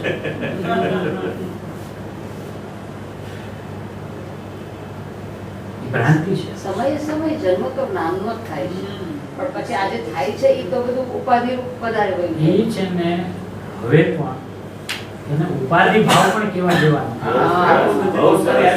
એ જીવ શું બે ભૂલ કરે, હા. જ્ઞાન થાય છે અને બહિર્લક્ષી ભાવમાં ઉપાધિઓ ચાલે છે. હા. હવે એને જે ઉપાધિ કહેશો ને એટલે ઉપાધિ જ પેલા પકડશે. પ્રગટ થતો ઉપયોગ પકડશે. સીધી ત્યાં ઉપર ત્યાં વહી જશે. બરાબર. એ સીધો જ પકડશે કે એ બહિર્લક્ષી ઉપયોગની અંદરમાં જે ભાવ ચાલે છે એ પણ ચાલે છે. અહીંયા જ્ઞાન પ્રગટ થાય છે, એને જ્ઞાન નહીં પકડાય. એને નહીં, સમય ભેદ તો જવા દો, એને ઓલો બહિર્લક્ષી ભાવમાં ચાલતા ઉપાધિના ભાવ ઈ જ સીધો પકડાય. એ ઉપાધિ ભાવ એટલે આ રાગાથી વિતરાગતામાં જે થાય આપણે યાદ જ શું કામ કરી, થાતા જ નથી. બહુ સરસ. બરાબર. સીધું સોલ્યુશન છે આ. બહુ સરસ. જે છે એની વાત કરો અને જે છે એવું જે થાય છે એની વાત કરો. જો થાય છે નું પણ કાંઈ કહેવાનો ભાવ આવે, કાંઈ થાય છે એવું જો કહેવાનો ભાવ આવે તો જે છે ને એની વાત કરો. બીજું જે કાંઈ થાતું જ નથી એને શું કામ સિદ્ધ કરો છો? એ આ બધાએ સિદ્ધ કરી દીધું હા, એ બધાએ કર્યું. એ અનંતકાળથી આપણા દાદાઓ પરદાદાઓએ પિતાએ બધાએ આપણને ચોખ્ખું કરીને દઈ દીધું છે. બરાબર. હવે એ વાતને રહેવા દો. બહુ સરસ. મૂળમાં ગામ આવ્યો છે ભાઈ. આજે તો યોગ્યતા. આ ભૂલ છે હો ખરેખર. જ્ઞાન જ થાય છે. એને હંમેશા એમ લાગે મારામાં થવાના પરિણામ અત્યારે છે ને મારા દ્રવ્યમાં યોગ્યતા રૂપે પરિણામ છે. અને યોગ્યતા શું છે? એ શક્તિ છે. ભાઈ નથી એવું. સમાધાન એક વસ્તુ છે અને સિદ્ધાંત બીજી વસ્તુ છે. સમાધાન તો જીવને શાંત પાડવા હોય. હવે રાગ થાય છે એ સમાધાન માટે છે, બરાબર છે. હવે જો એને કોઈ સિદ્ધાંત જ માની લેતો પાછળ નહીં આવે. તો કેવી રીતે પાછો વળશે? બરાબર. ત્યારે તો એને ઠપકારવો પડે કે થાતો જ નથી, આ તો તારો અપરાધ છે. તે તારા સ્વભાવને ન જોવાનો જે અપરાધ કર્યો છે એના ફળમાં રાગ થયો છે. બરાબર. ત્યારે એમ આકરા શબ્દ શું કામ કહેવા પડે છે? નહીંતર કે ને કાંઈ વાંધો નહીં બેટા, રાગ થયો કાંઈ વાંધો નહીં, તો થવાય જ નહીં. કે આ એને મર્ડર કરી નાખ્યું, બરાબર છે બેટા, એ ક્રમબદ્ધ છે. કે સાહેબ આણે આની પર રેપ કરી નાખ્યો, કે એકદમ બરાબર છે, કેવડીના જ્ઞાનમાં હતું. હા, હા, હા. એટલું એટલું. અને પછી એને કે ઉભા રહો, ઘરે બોલાવું છું અને આ પ્રસંગ ઘરે બનાવડાવું છું અને તમે શાંતિથી બેસજો હા. અને કહેજો કે આ ક્રમબદ્ધ છે અને હા. કેવડીના જ્ઞાનમાં આ પ્રસંગ આમ હતો. તો એ તો મર્ડર ચાકુ લઈને ઊભો થઈ જશે કે હમણાં કેવડીની બાજુમાં રાખો, ક્રમબદ્ધને બાજુમાં રાખો. આ ખોટા પરિણામ ચાલે છે, પહેલા એને અટકાવો કે સાહેબ તમે તો ગુરુદેવના અનુયાયી છો ને, ક્રમબદ્ધને માનનારા છો, તમને તો પરમ વિતરાગતા હોવી જોઈએ. ત્યાં થાય છે, ત્યાં તો લાલચોળ થઈ જાય છે.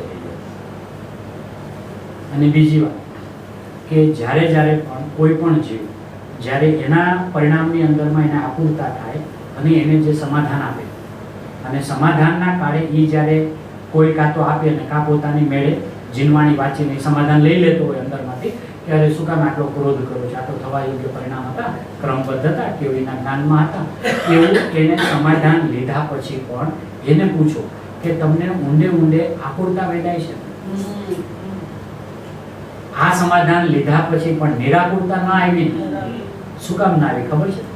કે એ સમયે પણ એનું પરોક્ષમાં જ્ઞાન એમ કામ કરે છે કે આ પરિણામ યોગ્ય નથી કે હા. એ બી આકૃતા છે. નહીં, એ પરોક્ષમાં એ ભલે એને પ્રત્યક્ષ નથી એટલે એને નિરાકુરતા નથી, પણ પરોક્ષમાં એનું જ્ઞાન આ થવા યોગ્ય પરિણામ થયા છે એમ સ્વીકારવા રાજી નથી. મોક્ષ લાગે છે. એ એને દુઃખ લાગે છે. વિભાવ છે દુઃખ તો લાગે. નહીંતર નિયમ શું કહે છે કે જો એ જ્ઞાનીઓને માથે રાખીને લીધેલું સમાધાન હોય તો એને શાંતિ વળવી જોઈએ ને. ઈ એટલી બધી સિદ્ધાંતને ઘૂંટા કરે અને તોય આકુરતા અંદરમાંથી જાય જ નહીં. અને ઈ પ્રસંગ એને જેટલી વાર યાદ આવે ને એટલી વાર અંદરમાંથી એને દુઃખના પરિણામ, તકલીફના પરિણામ વારંવાર ઈ કે સાહેબ તમે સમાધાન લીધું ને પછી તમને ઘડી આ દુઃખના પરિણામ કેમ થાય છે? તો કે મારું જ્ઞાન ખબર નહીં, જવાબ દેતું નથી. ઈ કે ઈ જવાબ નથી દેતું, એ વાત સાચી છે કે વાત એમ છે નહીં. પરોક્ષમાં તારું જ્ઞાન સાચું કે છે કે આમ હોય નહીં. આ ક્રોધના પરિણામ જે મને થયા છે અને હવે હું એને શાંત પાડવા માટે ક્રમબદ્ધમાં લઈ ગયો છું, ઈ એમ છે નહીં.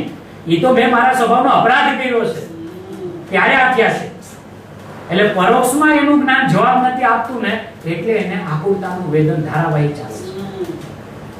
નહીંતર ઈ સમાધાનનું ફળ નિરાકુરતા આવવું જોઈએ અને ભૂલી જવું જોઈએ, એનું લક્ષ્યથી હટી જવું જોઈએ. એને ઘડી ઘોડાયા જ કરે છે. આને મારી સાથે આમ કેમ કર્યું, આને મારી સાથે આમ કેમ કર્યું. હવે ઈ દિવસ, 2 દિવસ, 10 દિવસ જ્યારે પણ એના જ્ઞાનમાં ઈ પ્રસંગ ઝળકશે ને એને અહીંયા આકુરતા થઈ જશે. હવે એને પૂછો ઓલું સમાધાન લીધું તો એનું શું થયું? ભલા યોગ્યતાનું પરિણામ હતા ને અને યોગ્યતા સર્વત્ર સમાન છે ને.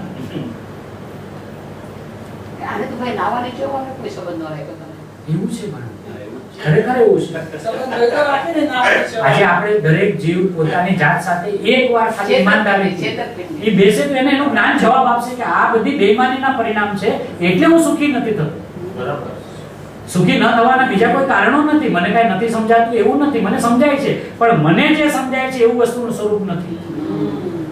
ભાઈ એક સવાલ છે. મુદ્દત ક્યાંક આવે છે કે આપણે સામેવાળામાં યોગ્યતા લેવી, પોતાનો પુરુષાર્થ લેવો. અહીંયા કેવી રીતે ઘટક? એટલે એમ કે ઈ સામેવાળાથી પાછા વળવા એમ કે ભાઈ હશે એના જીવનમાં એવા જે પરિણામ થયા એની યોગ્યતા. ઈ કૃપાળુ દેવમાં આવે છે કે સામેવાળાના જોવા દોષો, એના જોવા ગુણ અને પોતાનો જોવા દોષ. પણ હવે ઈ પણ ક્યાં સુધી જોશું? એ બી એક સમાધાન છે. જીવના ક્રમબદ્ધને જીવનું ત્યાં સુધી બાઉન્ડ્રી નથી રાખતો ને બહાર જાય છે. હા, મારા પરિણામમાં મારું ક્રમબદ્ધ શું? ઈ એને ખ્યાલ આવવો જોઈએ. હવે જ્ઞાનનું પરિણમન છોડીને રાગના પરિણમન લે તો કેવી રીતે એને શાંતિ વધશે? પછી ગમે એવા ઉપાય લે, જીનવાણીને માથે રાખે, 24 કલાક એમાં ગળાડૂબ હોય, મંદિરમાં જઈને બેસી જાય, ગુરુદેવને સાંભળવા બે, એનું અંદરમાં શાંતિ નહીં આવે. એના અંદરમાં આકુરતા ઈ ભલે મથામણ કરશે, ઈ આકુરતા કેમ મારી શાંત પડે એના માટે મથામણ કરશે, પણ આકુરતા નહીં જશે. એના અંદરમાં છે ને ઈ દુઃખની, દર્દની પીડા એને ચાલુ જ રહેશે. કેમ કે એનું તે સમયનું જ્ઞાન એને જવાબ સાચું આપે છે કે તે આ સમાધાન ખોટું લીધું છે. એવું જ્ઞાન એને સાચું બતાવે છે. અને ઈ જ્ઞાનને આંખ વિચારણા કરીને કે છે આ કાંઈ સમાધાન થોડી છે, આ તો સિદ્ધાંત છે, કેવડીના જ્ઞાનમાં છે. એમ કરીને પાછો પોતાના અજ્ઞાનને દ્રઢ કરે છે. જ્ઞાનને દબાવે છે. જે જ્ઞાન એનું નામ જ્ઞાનને ભીડે છે. એને જ્ઞાને બતાવ્યું કે વસ્તુ આમ છે, આ કેમ છે તો કે કાંઈ વાંધો નહીં. સમાધાનના નામે બીડે છે. સમાધાનના નામે ને સિદ્ધાંત ઉઠાવી હા, એ જ, એટલે જ પીડાય છે. નહીંતર આજે કોઈ પણ જીવને બુદ્ધિપૂર્વક મારે નિબોધમાં જવું છે એવી કોઈને ભાવના નથી. કોઈ જીવને બુદ્ધિપૂર્વક અને સપનામાં એવો એને વિકલ્પ આવતો નથી. અને તેમ છતાં જાતો કેવી રીતે હશે? આ જ્ઞાનને વીડી નાખે. આ લોજિક બહુ સારું છે ભાઈ. ક્યાં છે આ?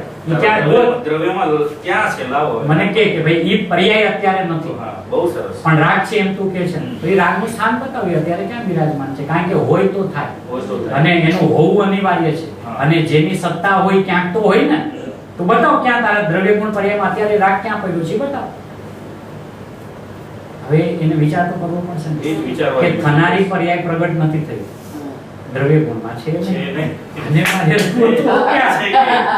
આને કોઈ જબરજસ્ત પોઈન્ટ છે ને, આટલું બી વિચારે ને તો ક્રમબદ્ધ થઈ ગયું જ્ઞાનનું એને. અસ્તિત્વ જ નથી. છે જ નહીં. હવે ગુરુદેવને એને અધર ભાઈ શું કામે કેવો પડ્યો કે થયું તું એને જ્ઞાન, અને એને જ્ઞાનમાં એમ જાણ્યું કે આ મને રાગ થયો. એ રાગ થયો નહોતો, એને જ્ઞાન થયું. જ્ઞાન થયું. એટલે એને એટલે એને અધર થયું એટલે એને. એને અધર કહી દીધું. કે ભાઈ ઊભો કરેલો રાગ એ અત્યારે ઈ આ ઊભો બીજા ગુરુ શબ્દમાં ગુરુ શું કહે છે કે રાગ અંદરમાંથી આવતો નથી, એને ઊભો કર્યો છે. એટલે ઊભો કર્યો છે એટલે શું? તો કે એને થયું તું જ્ઞાન, અને જ્ઞાનમાં એને એમ જ્ઞાન કર્યું કે જો મને રાગ થયો. જ્ઞાનમાં એવું જ્ઞાન કર્યું. હા, હવે એને તો જ્ઞાન થયું તું. સર્પને દોરી જેવી માને સ્તોર. છે રાગ. હા, એના જેવું છે. એના જેવું છે, એના જેવું. અને ગુરુદેવ 320 ના પ્રવચનમાં 9મું પ્રવચન છે, એની અંદરમાં એમ કે છે કે હું અશુદ્ધ છું, હું રાગાદી છું, એ જીવની ભ્રાંતિ છે. હા, ભ્રાંતિ કીધી. હવે એ ભ્રાંતિ છે ને, ભ્રાંતિ થોડી છે, એ તો અત્યારે છે ને. યોગ્યતા. તો પછી ભાઈ બોલાય. question થાય કે કેવડી ભગવાને ભવિષ્યમાં આના મારીજીના જીવને આટલામાં બહુ પછી થશે તો ઈ એનું કેવી કેમ લેવું? હા, એ બી વાત મને છે. question એટલે- ના ના ના, સમજવા જેવું છે, કારણ કે જીનવાણીમાં બધી જ વાતો છે. હવે જે જીવ એ મરીચીને જીવ નથી જોતો, એ જ મરીચી જોવે છે. જીવ જોઈએ તો પછી એટલે એ પણ સંયોગનું જ્ઞાન છે. મરી મારે પૂછવું છે ઈ જ કહું છું. હવે જો એ જીવને જીવથી જોવે તો એના પ્રશ્ન જ ના આવે કે આ મરીચી કે આ મારી. એક વાત હવે તમારે એમ પૂછવું છે કે મરીચીથી મહાવીર સુધીના બધા ભાવો, એને અનુરૂપ થનારા ભાવો બધું કેવડીના જ્ઞાનમાં છે કે નહીં? હા એમ પ્રશ્ન હા એનો આપણે કેમ લેવું એમ? હા તો કે જીવની દ્રષ્ટિ જ્યારે પોતા ઉપરથી ખસે અને જીવને જ્યારે સંયોગથી જોવા માંડે ત્યારે જ એને આવા વિકલ્પો ઉત્પન્ન થાય. એ તો આપણે એમ કહીએ પણ આપણા માટે. ના, એટલે કેવડીએ કેવડીના તો- જ્ઞાનમાં તો આવ્યું ને કેવડીના જ્ઞાનમાં તો મરીચીના કાર્ય પણ એ તો ભગવાન છે એમ હતું. પણ ભાઈ આટલા ભાવ દેખાડે એમ બાકી એમ કે છે. અને ગોપાઈ મને વચ્ચે વચ્ચે તમારી વાત સાચી છે. તમે જે ભાવને કહેવા માંગો છો એ સિંહની પર્યામાં સમ્યક દર્શન થયું, અંતિમ મહાવીર થયા, તીર્થંકર થયા. હા, પેલા બોલી લો તો કાંઈ વાંધો નહીં. ઈ જે કેટલા આટલા કેટલા ભાવ પછીનું જ્ઞાન એમને કીધું કેટલા ભાવ એના આમ તો 90 વર્ષ થયા ગયા એમાં. ઈ કેવળ જ્ઞાનીએ એને ભલે જીવ રૂપે જોયો પણ સંયોગમાં થશે એવું જ્ઞાન તો એના કેવળ જ્ઞાનમાં કેવળ આવ્યું જ્ઞાન નહીં. બરાબર છે. આ બધું જાણે છે. હવે ઈ જાણે છે જાણે છે તો ના. કેવડી લોકોને જાણે છે. ના ના અહીંયા પણ જો અસંતુષ્ટ થઈ જશે. એક વાત. બીજું કે કેવળ જ્ઞાનની દિવ્યતા જ્યારે બતાવી હોય ત્યારે વિષય આખો જુદો. હા બસ મારે એટલે આપતા નહીં. બરાબર. એ જવાબ ઉપર આવતો હતો કે કેવળ જ્ઞાનની દિવ્યતા બતાવી હોય કે તારું જ્ઞાન જ્યારે પરિપૂર્ણ થાય ત્યારે જગતમાં શું ન જાણે, અને તારે જો જગતને જાણવું હોય તો તું એકવાર જાણનારને જાણી લે. આખું જગત તને જે રાઈના દાણાની જેમ તારા જ્ઞાનમાં ક્યાં પડ્યું હશે તને ખબર નહીં પડે. એટલે જ્ઞાનની દિવ્યતાની વાત જુદી છે. અત્યારે તો પ્રશ્ન એ છે કે કેવળ જ્ઞાનીને સિદ્ધ નથી કરવા. બરોબર છે. એ જીવ કેવળ જ્ઞાનીના જ્ઞાનને સિદ્ધ કરો. કેવળ જ્ઞાનીને બધી ખબર છે, એને કેવળ જ્ઞાની કોને કહેવાય એ નથી ખબર. ના, એટલે આ તો એ વાત તમારી સાચી છે ને, જીનવાણીમાં છે ને. હા. એટલે એ ન્યાય કોઈ આપણે આર્ગ્યુ કરે કે તો શું પછી કેવળ જ્ઞાનીએ જાણ્યું એ ખોટું? હા. પણ કેવળ જ્ઞાનીએ જાણ્યું છે એ કોણ કહી શકે? જે પ્રસારે જેણે પોતાના કેવળ જ્ઞાનની સ્વભાવી આત્માને જોયો હોય એ જ જાણી શકે કે કેવળ જ્ઞાની શું જાણે છે. બરોબર. આ તો જીનવાણીમાં વાંચેલું બોલીએ છે. બરાબર છે. અને ઈ પણ સુકામે ઈ જ આર્ગ્યુમેન્ટ આગળ કરે છે કે એને એનામાં થતા વર્તમાન પરિણામને જીવંત રાખવા. હા, પોષવા છે. આ જે એની બેઈમાની છે ને ઈ વ્હાઇટ કોલરમાં જાહેર કરે છે. બરોબર છે. કેવળ જ્ઞાન. કેવળ જ્ઞાનીના આગળ. વસ્તુ ઊભી રાખવી છે. એને શું મને જે થાય છે તો ઓલા થયા હતા તો એને નહોતા જાય ને. હા. આપણે બીજાને જવા દો, મરીચી તો આપણો ભાઈ ઘરનો જ છે ને. એટલે શાસ્ત્રની વાત છે. બરાબર છે. હવે એમ આપણને કોઈ આર્ગ્યુમેન્ટ કરે તો તમારે શું કેવળ જ્ઞાનીને નથી માનવા એમ, અથવા તો તમે કેવળ જ્ઞાનીને નથી માનતા. જો તમે આ ન માનો તો તમે કેવળ જ્ઞાની, કે અમે એને કેવળ જ્ઞાની જ માનતા નથી. બરોબર. કોને? કે જે જીવને જીવના સ્વભાવથી નથી જોતા જગતમાં, એને અમે કેવળ જ્ઞાની જ માનતા નથી. અમે તો એને કેવળ જ્ઞાની માનીએ છીએ કે જેવો જીવ એવો એવું પરિણમન જોવે એને અમે કેવળ જ્ઞાની માનીએ છીએ. એમણે લગ્ન પ્રસંગમાં એક મુમુક્ષુ આપણા અભ્યાસી ભાઈ આવ્યા હતા, વિદ્વાન. પછી જરાક लगन में बैठा बैठा 5 मिनट बात करो तो कि सर्वज्ञ ने नहीं देखा, सर्वज्ञ ने ऐसा देखा ही नहीं। तो आप सर्वज्ञ को नहीं मानते, मैं कीधु कि हम उसको सर्वज्ञ नहीं मानते। जो जीव के पर्याय में राग देखते हैं हम उसको सर्वज्ञ नहीं मानते, हम तो उसको सर्वज्ञ मानते हैं जैसा जीव है ऐसा राग है। કારણ કે એ તો પોતાના સ્વભાવને જોતા જોતા કેવળ જ્ઞાન થયું છે, નહીં કે પરના રાગાદીને જોતા જોતા થયું છે। બરોબર છે। હવે જે પોતાને જોતા જોતા જવાન થયો હોય હા અને એમાં એની પૂર્ણતા આવી હોય તો એ બીજાના જોડે, એ તો કેવળ જ્ઞાનની દિવ્યતા બતાવવા માટે જગતમાં બધું સુવ્યવસ્થિત છે, ક્રમબદ્ધ છે, દરેક પરિણામ સુનિશ્ચિત છે એવું જ્ઞાન કરાવીને જીવને વર્તમાનમાં થતો ઈજાપાત હા શાંત આ સમાધાન છે, સિદ્ધાંત નથી,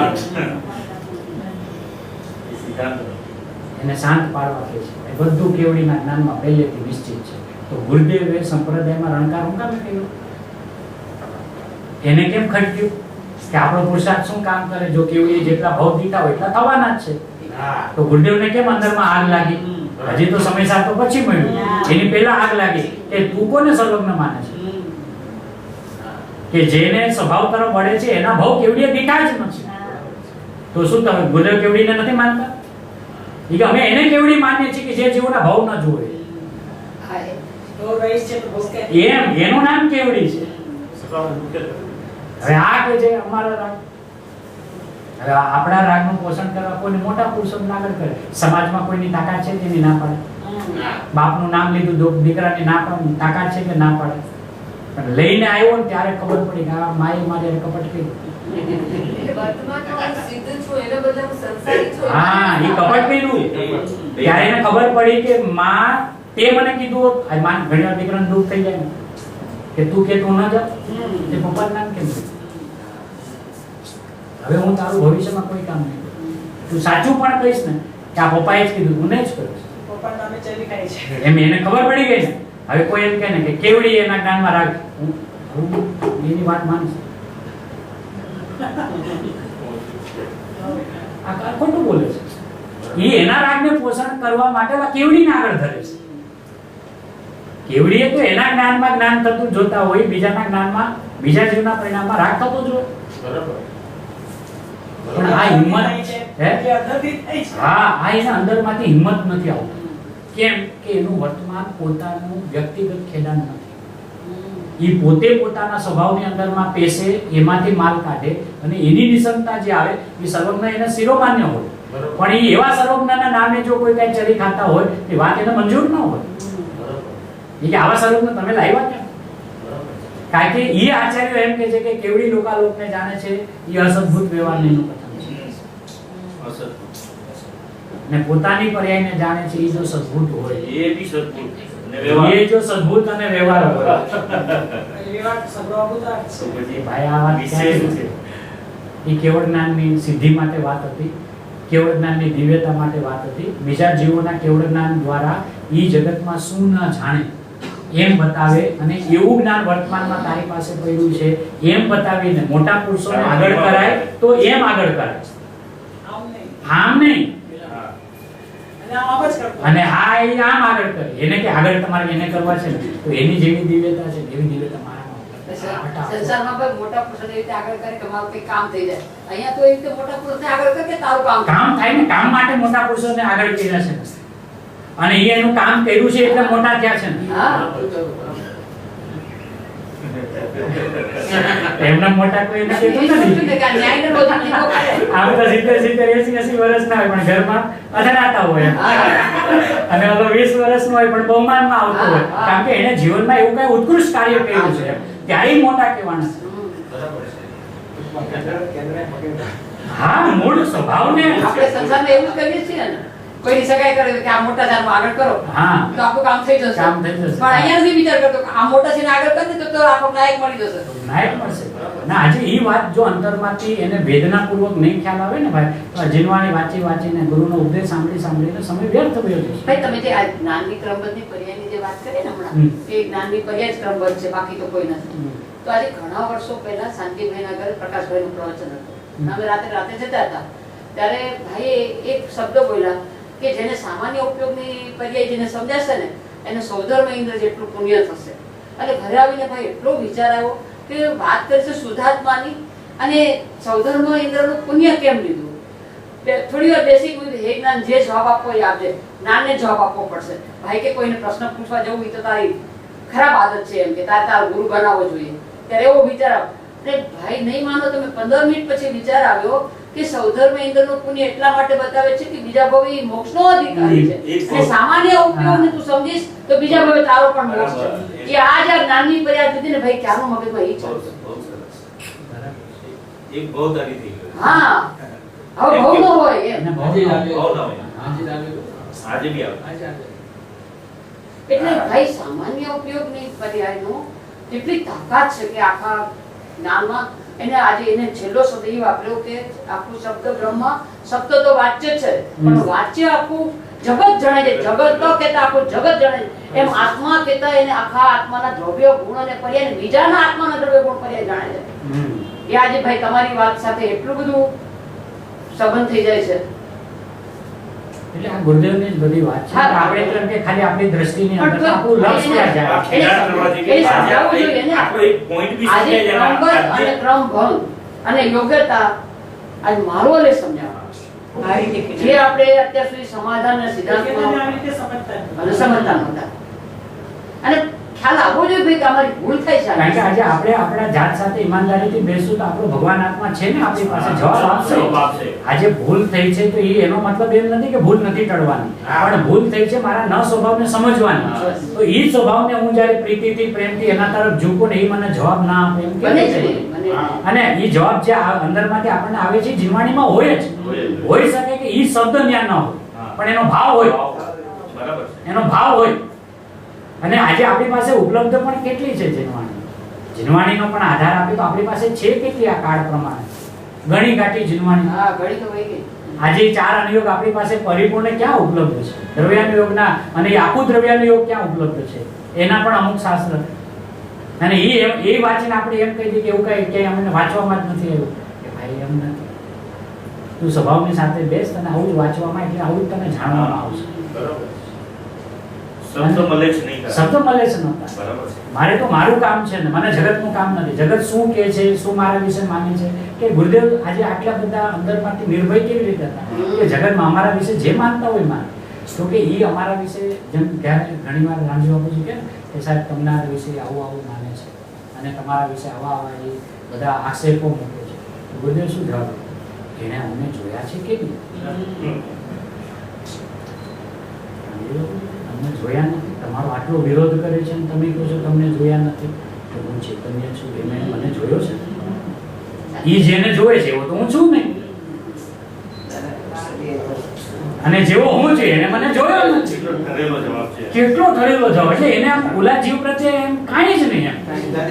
એકદમ સીધા નીચે કે ઈ વિરોધ તો ત્યારે કહેવાય કે એને જેવો હું જોયો છે એવું મને, પણ એને મને તો જોયો જ નથી.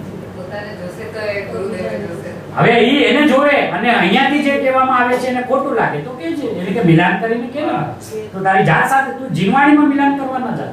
ઈ શું કરે છે? સાંભળીને જીનવાણીમાં ગોતવા છે. આ ગાથામાં આવું ક્યાંય સ્પષ્ટીકરણ આવે છે કે ક્યાં આવે છે? અહીંયાથી આવે છે એને અહીંયાથી ગોતવું પડે. એટલે એને વિચાર મંથન ન કર્યું. આમાંથી જોઈને બધું- આમાંથી ન મળ્યું એટલે શું કે જીનવાણીમાં આવી કે વાત છે જ. અરે પણ જીનવાણીમાં એવી કોઈ વાત ન હોય કે જે ન હોય. બરાબર. એનો એક બીજો આધાર શું છે કે જીવના અજ્ઞાનના કાળે જે કલ્પનાઓ ચાલે ને કલ્પનાઓ એનું આમાં નિરૂપણ છે. તો હાચાનું ન હોય. કલ્પનાનું નિરૂપણ છે આની અંદરમાં. અને બધી ભ્રાંતિઓ છે, ખોટું છે, અજ્ઞાન છે, મિથ્યાત્વ છે એનું વર્ણન જો હોય તો જેવી વસ્તુ જેવું સ્વરૂપ એવું એમાં ન હોય. બરાબર. બહુ સરસ. એમ ના પાડવી એટલે સર્વજ્ઞની ના પાડવી. જીનવાણીની વિરાધના છે. પણ ભાઈ આ પ્રમાણની બહાર વયો ગયો. પ્રમાણની અંદર એવો ને પ્રમાણની બહાર વયો ગયો તો જે આટલી બધી આટલું વિશ્લેષણ થઈ ગયું તો આમ જુઓ તો પ્રમાણની બહાર જ વયો ગયો ને. હા હવે પ્રમાણની બહાર છે કહીએ છીએ. નહીં ભલે તો મને ખબર તમે 1 કલાક લેશો પણ હું તમને કહું છું ખાલી કે આ મને એવો વિચાર આવ્યો કે જે અત્યારે આપણે બધું વિશ્લેષણ કર્યું તો દ્રવ્ય ગુણ પર્યાયમાં તો જ્ઞાનની જ પર્યાય આવે ને. હા, પણ એ શું છે તેમ છતાં એ પ્રમાણની બહાર નથી, પ્રમાણમાં જ છે. એમ? પણ પ્રમાણમાં નથી એટલા માટે કીધું કે એ એની પર્યાયમાં ઊભો રહીને જ વિચાર કરે છે. હા. ગમે એટલો બાર એ બાર વિશેનો જે વિચાર કરે છે એ જ્ઞાનની પર્યાયમાં ઊભો રહીને કરે છે. ઉભો તો ત્યાં જ છે. હવે દ્રવ્ય ગુણની પર્યાયની મર્યાદામાં જ છે. હા, ઘરમાં જ. પ્રમાણ બહાર ક્યાં છે? ઈ ન્યાય એ પ્રમાણમાં છે. અચ્છા. પણ એને પ્રમાણમાં ન શું કામે કીધો કે એની જ્ઞાનની ધારામાં એકાંતે ઓલા પરનું વિશ્લેષણ ચાલ્યું ને તો એને એમ લાગ્યું કે હું બહાર આવી ગયો.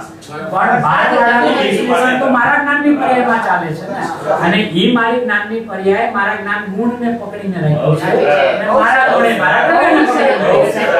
છે. બહુ સરસ. બહુ સરસ. એવી જાણ્યું પણ હે? આ ભાઈનો જ્ઞાનની પર્યાય જાણ્યું ને એમ. હા, હા, હા. હે ને એટલે એમ કે ઈ વાત પણ એમ કે ભાઈના કાળમાં ઈ વાત યથાર્થ હતી, કારણ કે ત્યારે ભાઈની પ્રમાણથી બહાર વયો જાય છે. ઘડી ઘડી શું કામ કેવું પડ્યું કે અધિકાંશ શાસ્ત્રના અભ્યાસી જીવો ગોતું ખાય. જો ભાઈ પાસે વગર શાસ્ત્રનો અભ્યાસી જીવ આવ્યો હોત ને તો ભાઈ આ વાત કાઢત હતો. એને એટલું જ કે તું તો જાણનારો છે ને, તને જાણનારો જણાય. આ કોને કેવું પડ્યું ખબર? શાસ્ત્રમાં અભ્યાસ. ભાઈ તો એને કીધું કે મુસલમાનની સભા ક્યાં છે? મારી જ સભા છે. મારી સભાએ વિરોધ કર્યો. મુસલમાન હોત ને વિરોધ કર્યો તો હું માનત.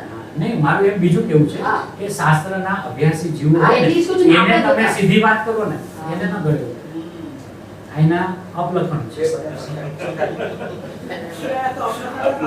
આ અપલખણ છે, સાચું કહું હા, છું. હા. એને છે ને જો તમે પરમ પરિણામી ભાવ કહો ને તો જ મજા આવે. એમ તમે કહો આત્મા એક વસ્તુ છે. પરમ પરિણામી ભાવ માત્ર વસ્તુ. એને વિશેષણોની એટલી બધી પ્રેમ થઈ ગયો છે, એને વસ્તુનો પ્રેમ નથી. બરાબર છે. હવે એ અભ્યાસ શેના માટે હતો? સ્વભાવ માટે હતો કે બધા વિશ્લેષણોથી પાર સીધો સ્વભાવમાં પેસી જાય એના માટે હતું. હવે એની જગ્યાએ હવે એને વિશેષણ આવે તો ભાઈને મજા આવે. આ પરિણામીની તો વાત જ નથી. અહીંયા ધ્રુવ શબ્દ તો આવતો જ નથી. અહીંયા કારણ પરમાત્મા તો આવતું જ નથી. અકારણ પરમાત્મા એવું તો કઈ આવતું જ નથી. અરે પણ શું જરૂર છે? હું છું ને. હા, હા. એ મારા વિશેષણો છે ને કે વિશેષણો વાળો હું છું. મારા વિશેષણ. અને જો એ મારા વિશેષણો હોય તો કિંમત તો મારી છે ને, વિશેષણોનું શું શું છે? કે મારે? એટલે ભાઈને મારું એમ કહેવું છે કે એમને આ બધા જે વચનો જે છે ને એ શાસ્ત્ર પાઠીની પણ એવી એક યોગ્યતા બની ગઈ હોય કે એને જ્યારે શાસ્ત્રના શબ્દ દ્વારા જ એને સમજાવે તો જ એને ગળે ઉતરે. એને તમે પ્રમાણની વાત કરો, પ્રમાણમાંથી નહીંને કાઢવાની વાત કરો, નહીંમાંથી શુદ્ધ નહીંને કાઢવાની વાત તો એને ગમે. પણ એમાંય ક્યાં એને કઈ ના કહો. કાઢી કાંઈ ન હા, હોય, એ જ. વાત જુદી છે. પણ તેમ છતાં હા. સ્વભાવનો અભ્યાસી નથી ને એટલે બરાબર છે. અને એક સીધો સરળ જીવ આવ્યો એને ભાઈ કહે કે તું કોણ છે? તું તો જાણનારો છે. સીધો ઉતરી એ જાય. સાહેબ તને મને શું થાય આખો દી કે તને તું જાણનારો છે ને એમ જણાય. હા હા હા પ્રભુ, મારું તો અંતર ફરી ગયું. હવે એને કહ્યું તું પ્રમાણની બહાર નહીંમાં, હું ગયો જ કે પરમ પરિણામી ભાવમાં, દ્રવ્યમાં, તો ઈ પોતે ચડી જાય. હા. અને ઓલાને સીધી વાત કરો તો ઓલો પોતે ચડી જાય કે આપણા શાસ્ત્રની એક વાત આમાં આવતી જ નથી. પણ હવે એમ કે ઈ ભાઈના ગુરુદેવના અનંત ઉપકારે આજે બધી વાત આપણી પાસે ચોખ્ખી થઈ ગઈ છે ને, તો હવે આપણે વિશેષણોથી બહાર થઈ જવાની જરૂર છે. મને કોઈ વિશેષણ આપે ને તો પણ એને ખટકવું જોઈએ, કારણ કે દરેક વિશેષણો સાપેક્ષ હોય. હું નિરપેક્ષ તત્વ છું. શું જરૂર છે? હું છું ને, નિરપેક્ષ નથી. હું તો હું બસ છું. એ બી એક હવે શું કહે પછી એમ? બરાબર. એ ક્યાં છું હું? બસ હું તો હું છું. બરોબર. એટલે સમજવા જેવું છે. ગુરુદેવને આચાર્યોને માથે રાખીને હૃદયમાં બિરાજમાન કરીને અને પોતાના ભગવાન સાથે મિલાન કરવા જેવું છે. આ એક પ્રવચન ગુરુદેવનું એટલું બધું પર્યાપ્ત હોય છે, ભાઈનું પર્યાપ્ત હોય છે, જ્ઞાનીઓના પર્યાપ્ત હોય છે. આપણને કુટેવ શું પડી જાય ખબર છે? બીજામાં કંઈક તો હશે, ત્રીજામાં કંઈક તો બીજી વિશેષ વાત આવી હશે, ચોથામાં કંઈક તો આવ્યું હશે. પણ પેલામાં આવ્યું છે એ જ પકડાતું નથી. પેલામાંય હું, બીજામાંય હું, ત્રીજામાંય હું. શું છે પણ હું જ છું. ગુરુદેવે મારી સાથે કોઈ વાત કરી હતી પણ ખરેખર આવું લક્ષ નથી જતું બસ એટલી જ પોતાના વાત. આવ્યું જ નથી. એ જીવ છે ને ખાલી ઈમાનદારીથી ભાઈ અંતર્મુહૂર્ત, આમ તો શું 6 મહિના કીધું, પણ પાછા આચાર્ય શું કહે કે આમ તો અંતર્મુહૂર્ત મુકાય. અંતર્મુહૂર્ત જાત સાથે ઈમાનદારીથી રાગને ગોતવા જાય ને, હા, લાગેલો મળે. અને વિતરાગતા જો ન થાય તો ઓછી ગઈ તો આપણે વિતરાગ છે. આપણે ગુરુદેવ પાસે જાશું. એ સાહેબ ભવિષ્ય હમણાં જવા દો, વર્તમાન મારા ભવિષ્ય વાળો ક્યાં પડ્યો છે એ બતાવો. એ કે ભવિષ્યમાં તને રાગ ક્યારે થવાનું છે? અમે તો તારામાં જ્ઞાન થતું જોયું છે.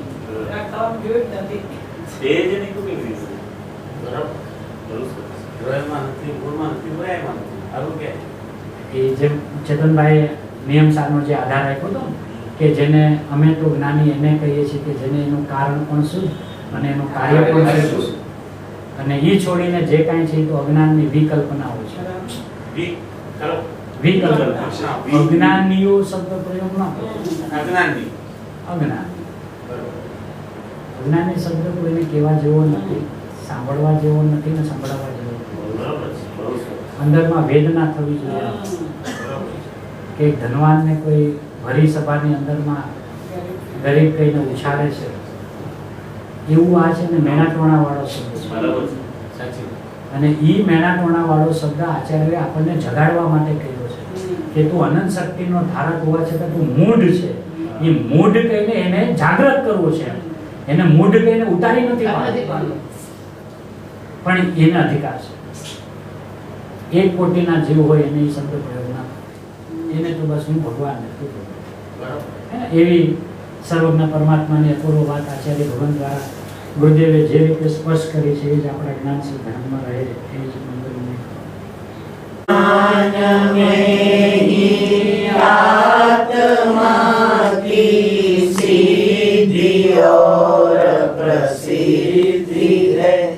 आत्मज्ञान में ही भिन्न रूप विश्व की भी सिद्धि है। आत्मज्ञान ही बस ज्ञान है, आत्मज्ञान ही बस ज्ञेय है। आत्मज्ञानमय ज्ञाता आत्मा ज्ञान ज्ञेय भेद है। दर्शाय सरस्वती देवी ने यह किया परम उपकार है। निज भाव में ही सिर रहूँगा, वंदना विकार है। निज भाव में ही स्थिर रहूँगा, वंदना विकार है। महावीर स्वामी आदि 24 तीर्थंकर भगवान नो जय हो। सिमंदर आदि 20 वीरमान जिनेन्द्र भगवान नो जय हो। भावी तीर्थादिनाथ श्री सूर्यकीर्ति भगवान नो जय जय हो। परम वितराग जिनवाणी मात नो जय हो। भगवान श्री कुंदकुंदादि आचार्य देव नो जय हो। परम पूज्य परम उपकारी पूज्य श्री सद्गुरु देव नो जय हो। सनातन वितराग दिगंबर जैन धर्म नो